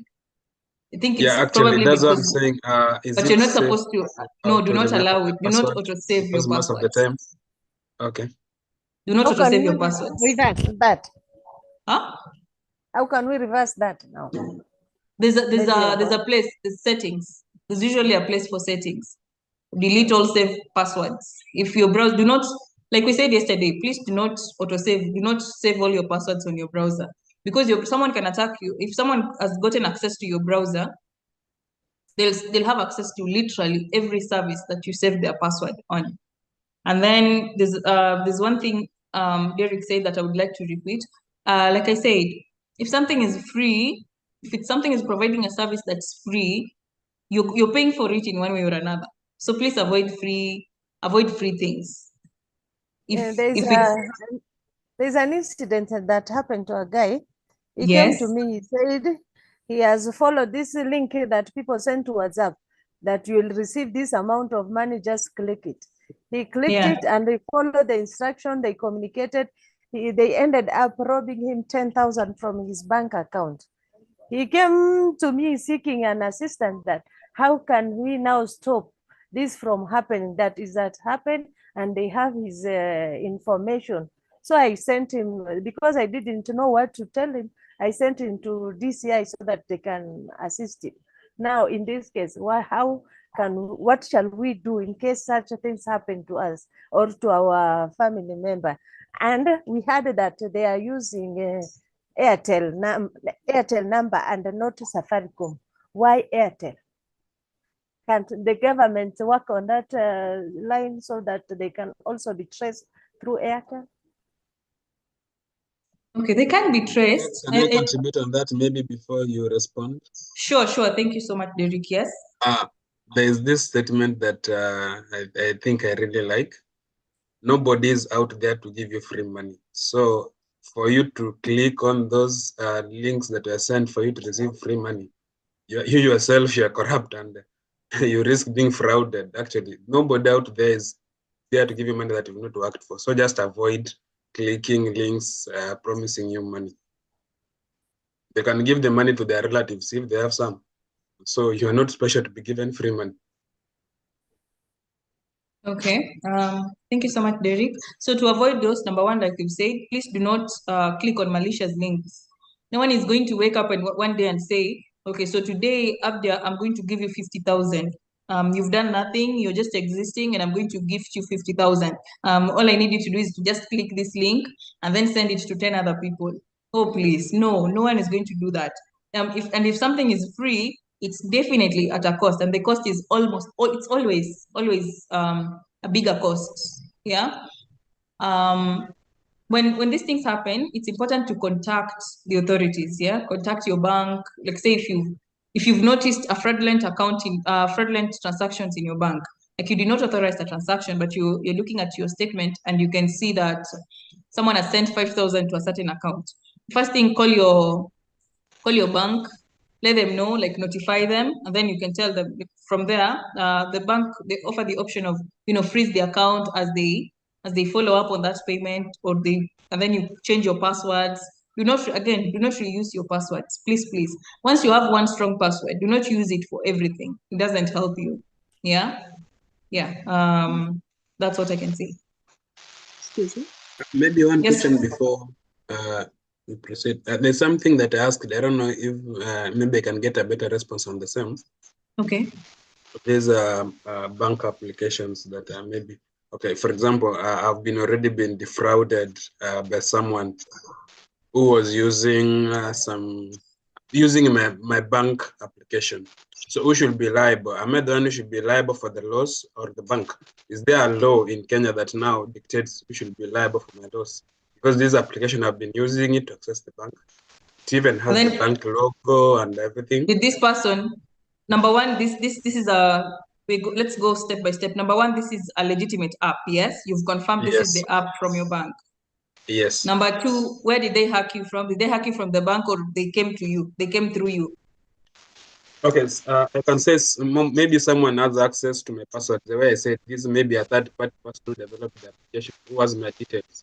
And maybe there's a staff in the bank, or maybe a staff from the developer side who is accessing my details, who is a third party now, who is not me, nor neither the bank. So, and there's a loss in my bank account because it has happened. That's why I'm asking. It has happened to me before. So who is liable for this amount that has Did you go to the bank? Or the bank? So is it your fault? Were you using like someone has access to your password? Okay, let me put it as it was. I had this application for a specific bank. I'm not going to name it. And then when I was using the app, I've been using the app for some time. Yes.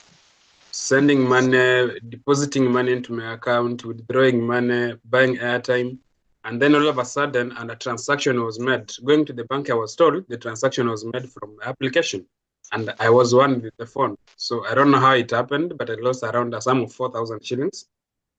Okay. So I did not know where to report. Now that the bank is telling me it was done from my bank, my application, and yet I'm not the one who authorized the transaction. Maybe someone somewhere had my password through the application. Because when I tried to consult, I was told the application is not developed by the bank, but the bank contracted some third party to develop the application. So, and I lost that amount. So I'm like, who should be responsible for my loss? Is it me, the bank, or what? Is there a law that maybe stipulates on the steps that I should follow? Maybe if you have a lawyer in the group and has information on the same, can also advise. Because I'm sure many people have fallen capital of the same. People have stolen money through the application, and it's not me that has authorized that transaction. Okay. For the laws bit, do we have a lawyer here who would like to give us the 2 cents before I take on it? Any contributions? Hello, Esther. Yes, hello. Yeah, just some slight contribution. I'm Boniface. Okay, Boniface. Actually, when you lose money from an app, it's highly that it came from you, who is the app owner, because when you are registering for mobile banking, that app is strictly tied on a particular phone number. So even if I have your password and I try to install that app on my phone, it will not be picked. If I try putting a phone number, it will just tell me, no, that phone number is not recognized by the bank. So by any means you happen to lose money, then from an app, even if you go to the bank, they'll just refer you back to yourself.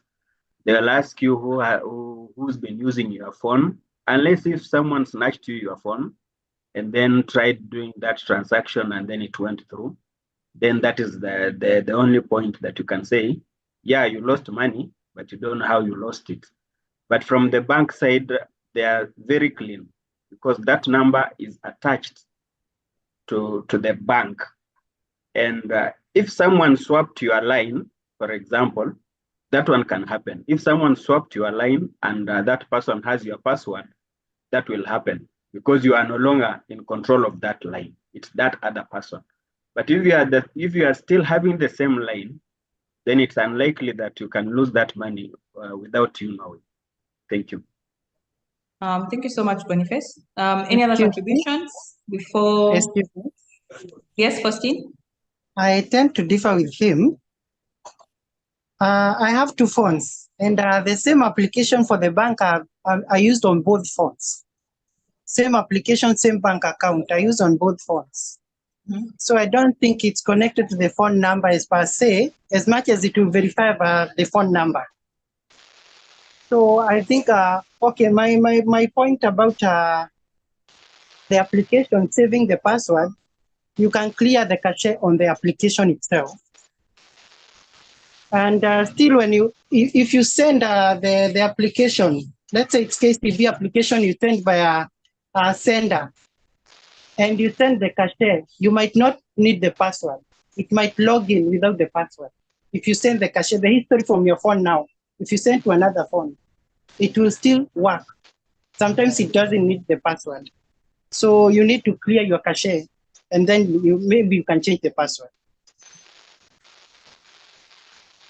Thank you so much, Faustine. Esther, can I say something small? Okay, Sylvester. Yeah, I want to tell my brother that he is liable for that. The bank cannot pay for that, number one.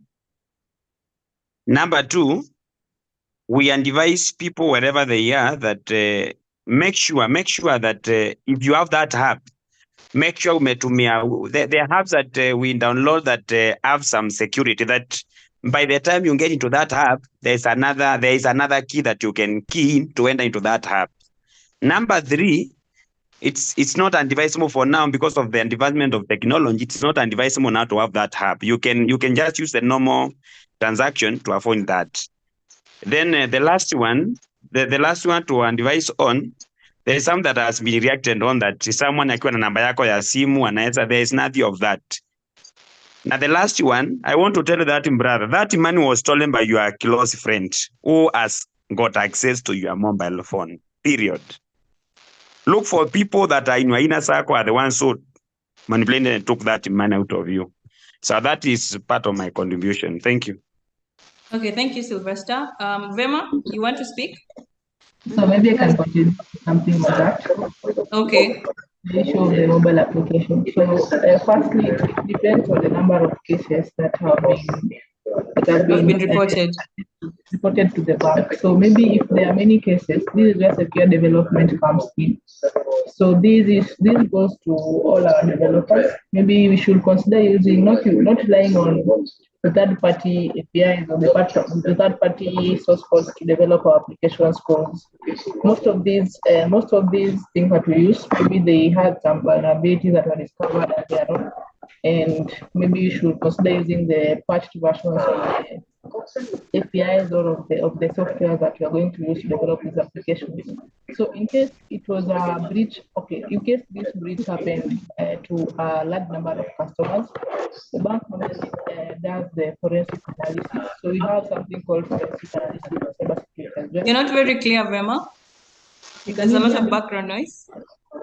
Okay, let me sort that. Hello, Vema. Hi, can you hear me?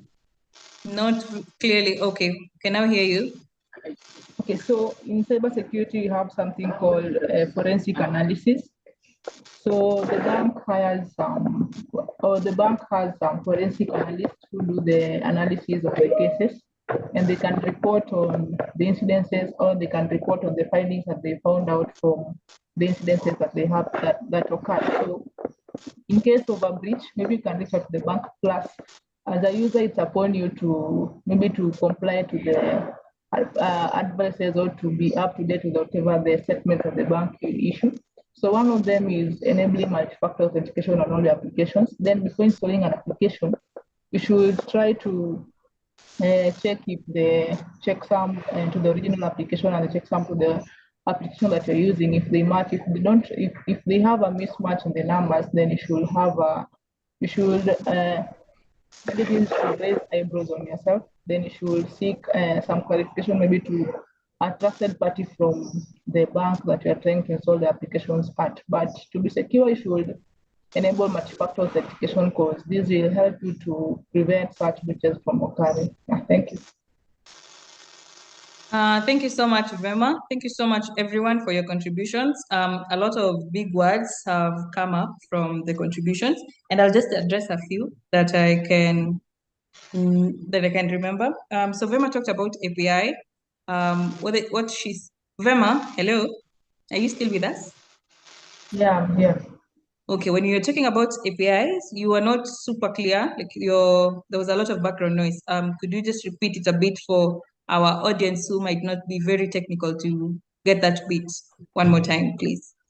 Okay, so APIs, these are some interfaces that are used to connect some two different endpoints that are communicating on a network. So you should, okay, for the developers, I believe that the developers are quite familiar with the term of APIs because they use them frequently. So when using these APIs, you should look for the most recent version of the APIs because maybe using the previous versions of the APIs the main reason why we have software updates is because maybe the developers had identified some vulnerabilities related to the previous versions of the software. So the updated version has some patches to the vulnerabilities that had been identified from the previous software. So the same case with the APIs. So if you're using an API to develop an application, you should use the most recent API because it has some patches that have been updated on the vulnerabilities that have been identified initially by the developers. Yeah. Okay. So quickly, what Vema is saying for our Maureen, could you please mute? Maureen Kagendo, could you please mute?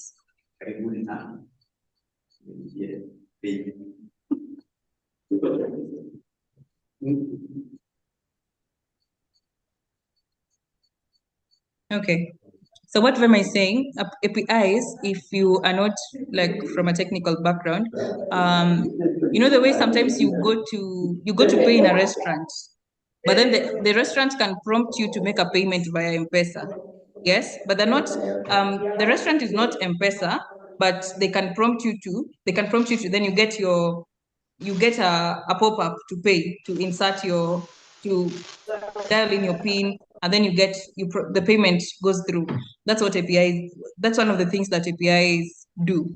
So sometimes these developers, they don't use updated versions of these APIs, and some of these, like you see, the main reason why we say always update your apps, always update whatever service you're using. If there's an update, please update it. Please stop ignoring it. It's because if they noticed a vulnerability in the previous version, this next version, they've made that service better. They've solved that problem. So when you use an outdated version, it makes it easy because attackers always know, and sometimes they know of these vulnerabilities before even the providers of the service know about it. So the other thing, I think Sylvester mentioned that it's the close friends that stole. So the other thing that could have happened in that case, probably that person used free Wi-Fi.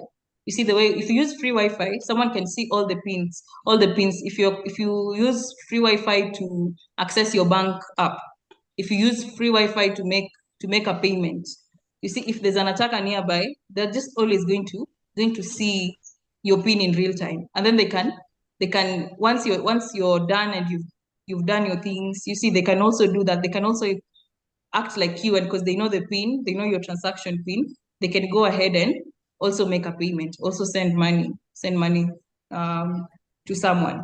Or the other option is you have a very easy pin, someone guessed, like that's easy to guess, or you probably reused a pin that you've used before, and then someone guessed, and then they made a payment. The other issue that someone brought up is a snatched phone, a stolen phone.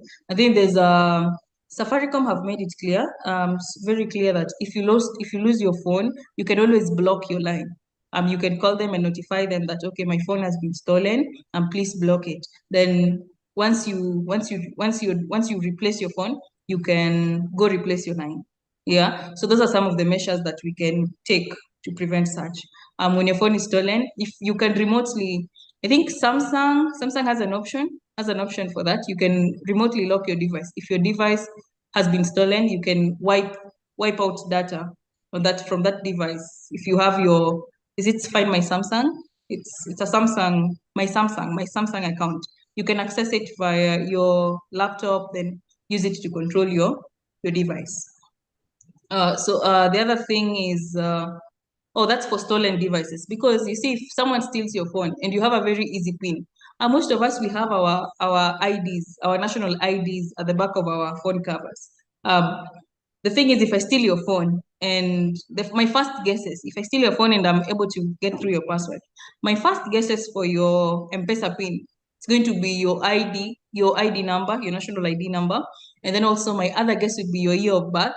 Then maybe I could play around with numbers, because again, these attackers are humans. They know the things, the way that you think, they think like that, but better, like updated your mind. They know your mind, and they always want to go around it. They always want to find a way to trick you. So they know that the easiest thing would be to set your year of birth, or the 4 last digits, or the first 4 digits of your ID number as your PIN. So you see, those are some of the risks. So if your mobile is stolen, please, the first thing to do, just call Safaricom and have that line blocked. Any more questions, please? I think those are the things I wanted to address. Someone also mentioned when you clear cache on your phone, who was that, please? It was me. Okay, could you please just say it louder, please, one more time? Okay, I was answering the question about how can you reverse a saved password on an app, not on a browser, on an app. You just clear the cache on the app. When you go to on your settings, there is this option, app management. Yes. And where you uninstall the app, there's an option to reset the app. So you can clear the cache only without deleting the application. Let's say the settings, you don't have to send the OTP again, but you clear the cache so it won't save any password. Okay. Thank you so much. Any questions? Yes. Hi, my name is Frida. Okay. And I wanted to ask a question in regard to a strong, safe password. And about I wanted what? Safe password. Okay. Now, what is your opinion about using password safe? Using what?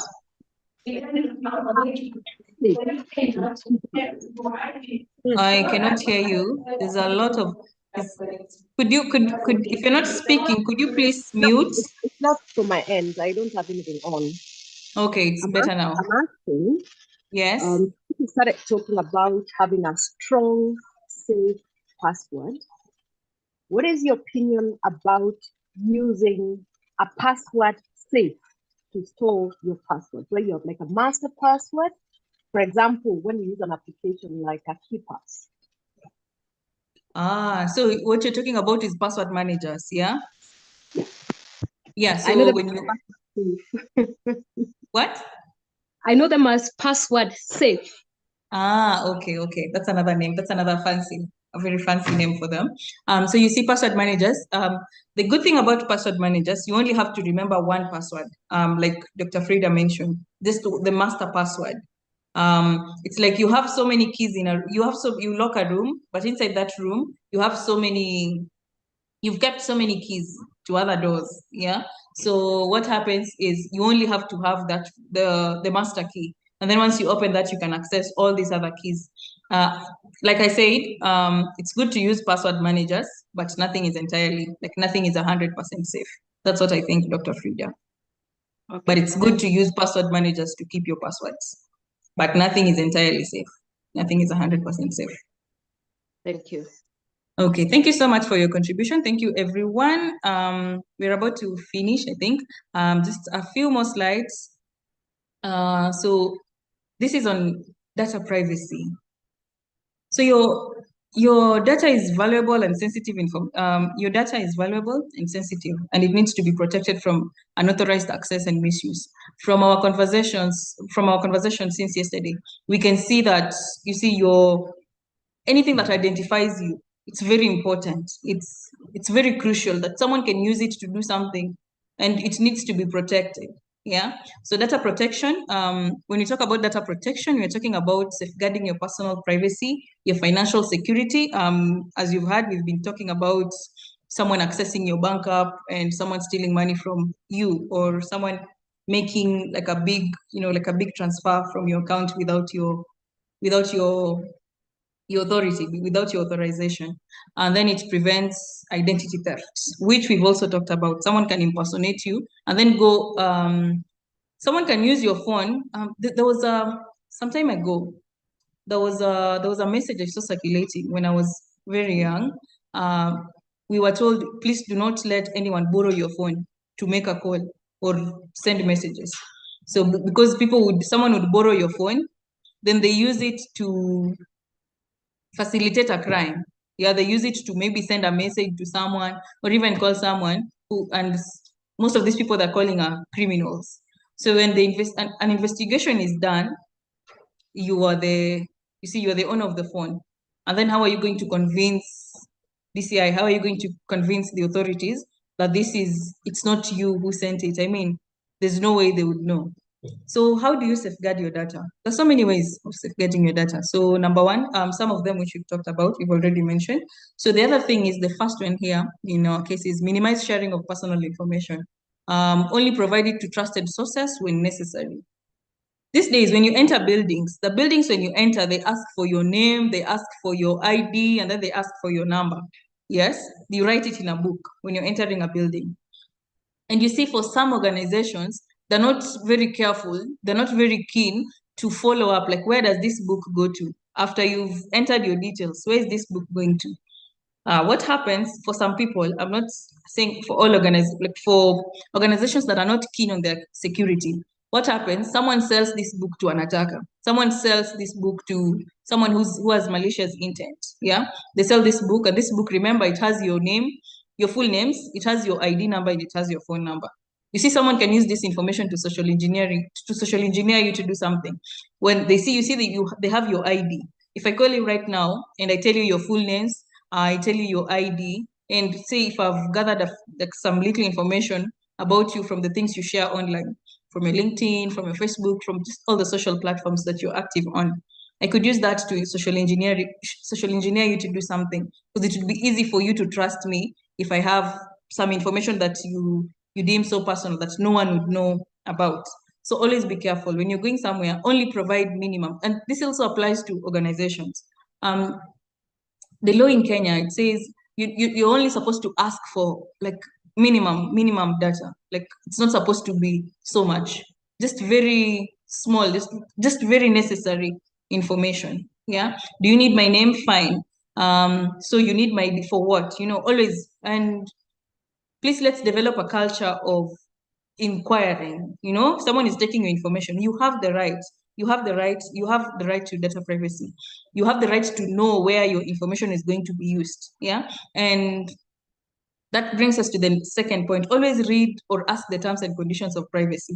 When you're downloading an app, when you're accessing a service, you have to find out especially if it's a service that's going to need your information, needs your name, needs your location, needs your ID, which is very important in our case.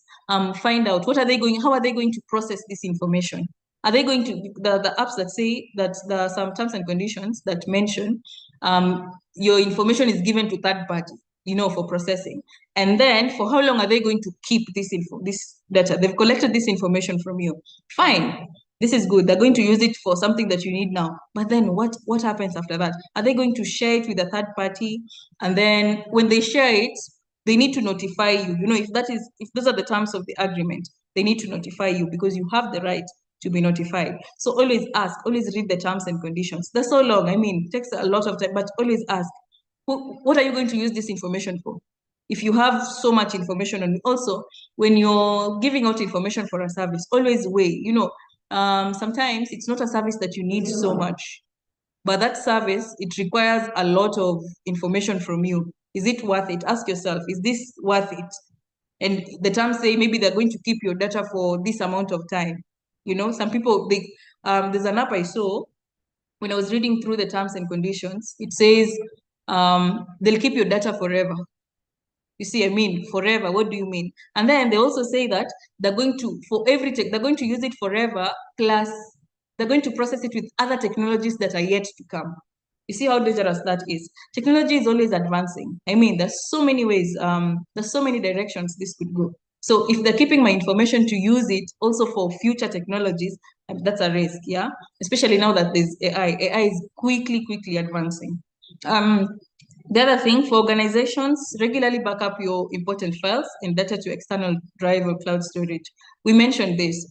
In case of a breach, you need to have a backup, you know, like literally, where do you go from here? Okay, fine, someone has hacked into our system. All our files have been encrypted. But where do we go from here? Because as a business, you need to keep running, yeah? You need to keep making money. You need to keep paying rent. You need to keep paying your employees. How are you going to do this?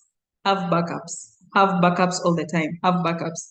Always backup and have a backup for your backup. Redundancies. So the other thing is continuous trainings and awareness. Like I said, like I mentioned before, what is relevant now might in technology might be relevant in 2 months. You know, it's quickly advancing. So there's always new ways. There's always, and attackers are so smart. They're always looking for new ways to steal from you. So yes, continuous training and awareness. Yeah. Like before, like a few years ago, AI security was not such a big deal. But right now, you see it's such a big deal because it's advancing and we're using it. We're told, even like the video I was about to show you, the video I wanted to show you when the class was starting is someone can use someone can extract your fingerprints and then use it to do something, you know, and that's very personal. That's biometrics. Someone uses it to access your bank or something that you've secured using your biometrics. So continuous training and awareness. We need to know about these things and we need to teach each other.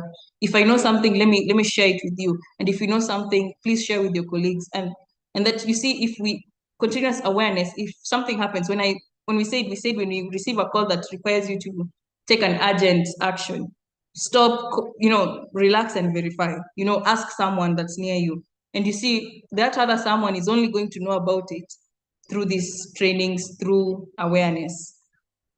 The next thing is your data rights. Like I said, you have rights. You need to be aware of your data rights. And knowing these rights, they make you, when someone asks for information that you feel they do not, that you do not know how they're going to use it. These rights, they allow you to question that. They allow you to have some sort of control over how your data is used, over how, if my organization collects your data, how are they going to use this data? Yeah. So your data rights. Number one is right to access. You have the right to know how your data is being collected. You have the right to know what data is being collected about you and how it is being used. So that's why, bringing us back to the issue of apps. When you're downloading an app from Play Store, Google Play Store, there's the information bit. It tells you what type of data is going to be collected. Your contacts. It also asks maybe device information, your personal ID. You see, because you have the right to do that. You have the right to know what is being collected about you. You have the right to know if I'm going to access this service. That's why they have the terms and conditions. How are you going to use them? If there's my ID, are you going to sell it? You have my email address, you have my picture. Okay, you're having it for 7 years. Are you going to sell it to advertisers? Because that's when you see you pay. There was an issue some time ago. You pay money, you make a payment in Naivas supermarket, then you start receiving advertisements. You start receiving messages for services you did not subscribe to. You see, you could actually sue. If that was not part of the agreement, you could actually sue these people. You know, you could actually contact the authorities, then something is done, you know, like it's on legal grounds. So the other thing is right to rectification. If the data collected about you is inaccurate, you have the right to ask for it to be corrected. They have a wrong name. You want these are the names that you want. I mean, you have the right to ask for it to be to be corrected. The other thing is right to erasure, that is right to be forgotten. You have the right to have your data deleted under certain circumstances. So let's say if you are downloading an app, in this app you read through the terms, and the terms, like most apps I see these days, they tell you you can ask for your data to be deleted. Yes, I'm using service A. I've used it for maybe 2 years and I am done using that. I do not need that service anymore. Okay, fine. I unsubscribe, then I have the right to ask for that information to be deleted. Then the other thing is right to restrict processing. You have the right to limit how your data is used. Yeah, you can say you do not want your information to be very good. When you're signing up to this Zoom meeting, I think there's always two options, like you accept the privacy, the terms and conditions. Then there's also an option of do you want to receive updates, advertisements, or some sort of messages from maybe the hosts, from the owners of the meeting. Yeah, that's an example. So there's always an option to check or to not check. You see, so that's right to restrict processing. So you have the right to limit how your data is used. So how do you safeguard your data? Number one, minimize sharing of personal information. What are you sharing online?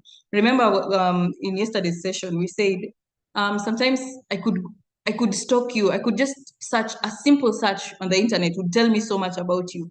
A simple search, I would know where you work. I know what time you leave the office, what time you get into the office, the friends you hang out with, and then I can use all of this. I know the name of your children, their birth years, and you see, if now back to again passwords, if you use such simple passwords of things around you, things that are so, things that I can find out from a simple search, you see how you become so exposed. Okay, the other thing is, always read and ask the terms and conditions of privacy. Always ask, always read. If someone is collecting your information, find out. You have the right to know, what are you going to use it for? Yeah, where is it? If I sign it here, where does this book go? And then after I leave this building, you see, the thing is, you leave this building sometimes and they still have this information. For what? And sometimes it's a building you're only visiting once in your life. For what? Ask, question them. Ask for it to be deleted, as long as you do not need the service anymore. Then the other thing is, for organizations, please regularly back up your important files and data to an external hard drive or cloud storage, and then continuous awareness, as we have said. And that brings us to the end of our session. Thank you so much. One more question, please. One more Yes. thing, please. How safe are those who are doing cyber business? Because somebody might come there and they want to do things for themselves, and maybe they are doing terrorism and you are not aware. How can they avoid such clients? How to avoid such clients? So you see, if you own a cyber business, there are measures that you can take to ensure safe browsing. Number one, you can restrict apps, like you can restrict access to certain services. So you can set your computer, say for example, the parental control in laptops. So if you know your child is going to access a laptop, you restrict porn sites. You make they cannot access porn sites using that device. So those are some of the examples that some of the things you can do. Like there's controls, you implement controls and policies. Is it an app or what? Okay. Sort of an app or? No. So for the case of a business, it's important that you invest in a cybersecurity professional. You could speak to a professional to help you harden your systems. Because I don't think it's something I could just show you here and then you'd be able to do it. So it would be important to just engage a professional, then they'd know what to do from there, how to help you harden your systems.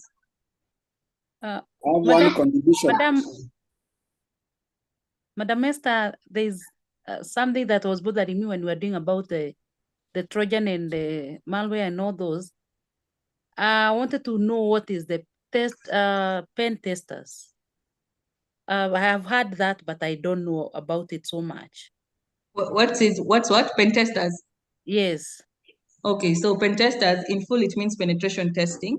So these people, what they do, like now that's people like me, what we do is we test your systems to see from the perspective of an attacker. Yeah, there's your organization system. So you hire us to come and hack it from an outsider's perspective. Could be, depends on the rules of engagement. Number one, you could maybe without letting us know anything, or there's so many, depends on the rules of engagement. But basically what they do, they test your system. They try to hack your system to tell you the kind of vulnerabilities that are in your systems. And depending on now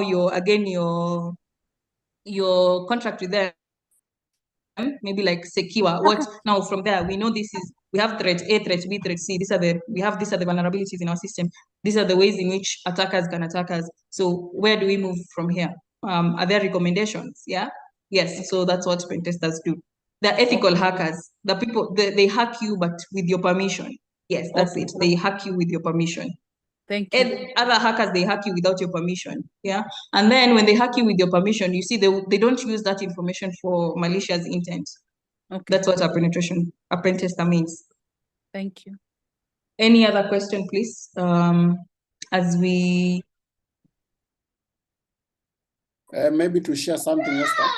Yes, Mr. In regards to safeguarding your data, there's also Yes. something that has come up.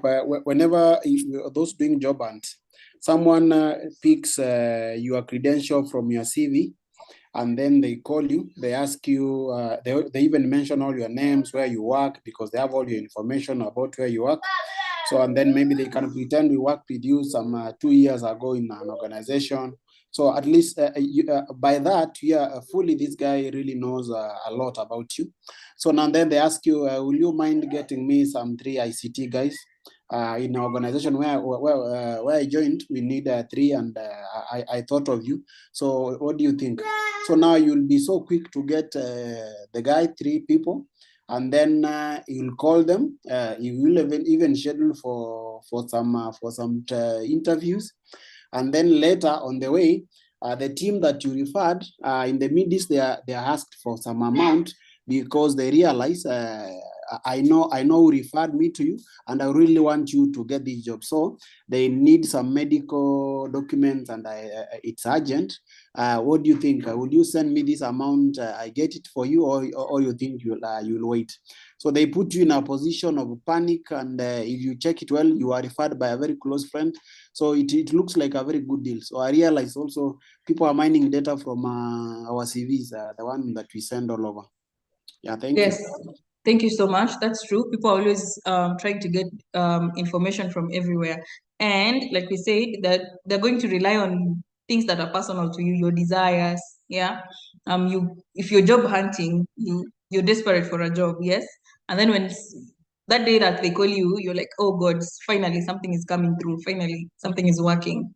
So they're going to use that to social engineer you. But it's also important to note these days, organizations make it clear that they do not ask for any money for hiring. So that should be the first red flag. If someone is asking you for money to get you a job, someone is asking you for money to do something, always just especially if it's something organization related. I mean, or there's also something they ask. They tell you, oh, pay us this amount of money so that we book an interview. I mean, who does that? The organizations these days are clear in their job advertisements that they do not ask for any amount of money during the hiring process, from application to now you getting the job. So it's important to be very careful or be on the lookout for those. Any other questions or contributions? Esther. Yes, James. When you started, you asked to share a video. What has happened? What the video I was supposed to share? Yes. Okay, let's try it now. The audio was an issue. Just let me stop sharing.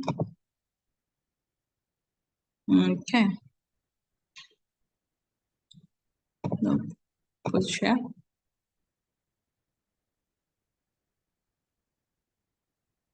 You're already sharing the slides. Are you going to share both? slides are still there. No problem. Just a minute.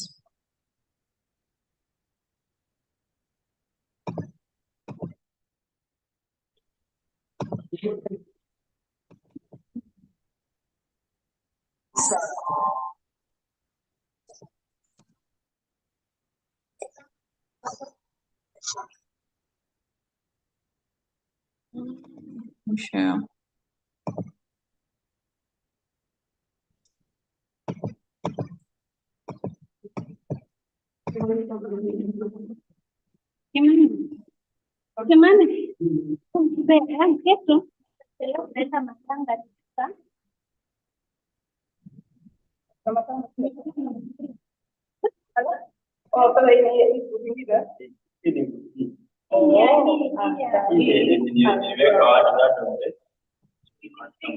Can you see? Can you see the video? Yes, we can see it. Yes, we can Maureen, see. Maureen, Yes. kindly mute. And It's can making you noise for hear us. the audio now?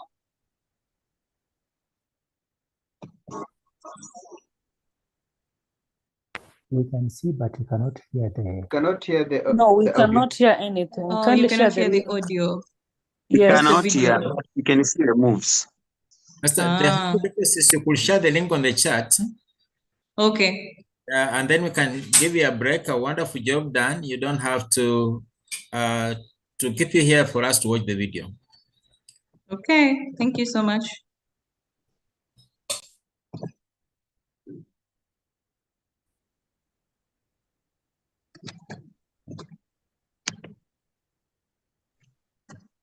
Thank you and have a wonderful evening, everyone.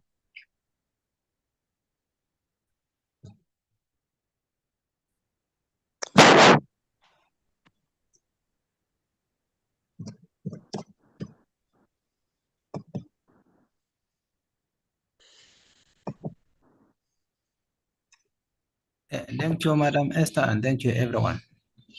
Could you You're please share the welcome. notes? Yes, yes, sure. I'll share them. I think they'll be shared through your emails. Okay. Oh, thank you. Yeah. Thank So you. I'll just Thank share with you. the admin and then they'll Thank share with you. you. Thank you. Then Esther, on a very light note, Yes, you update Sylvester. us. You update us on when you will test us on the assessment. What Wewe assessment? umeambiwa kuna assessment huku kwani? We won't be tested, so we want to know why, so that we can be close to a laptop. So sometimes you have to switch from laptop to phone because of rains. Allow me to answer that one. If you will know that the assessment is just when you are not hacked, then you are just sure you have you are safe.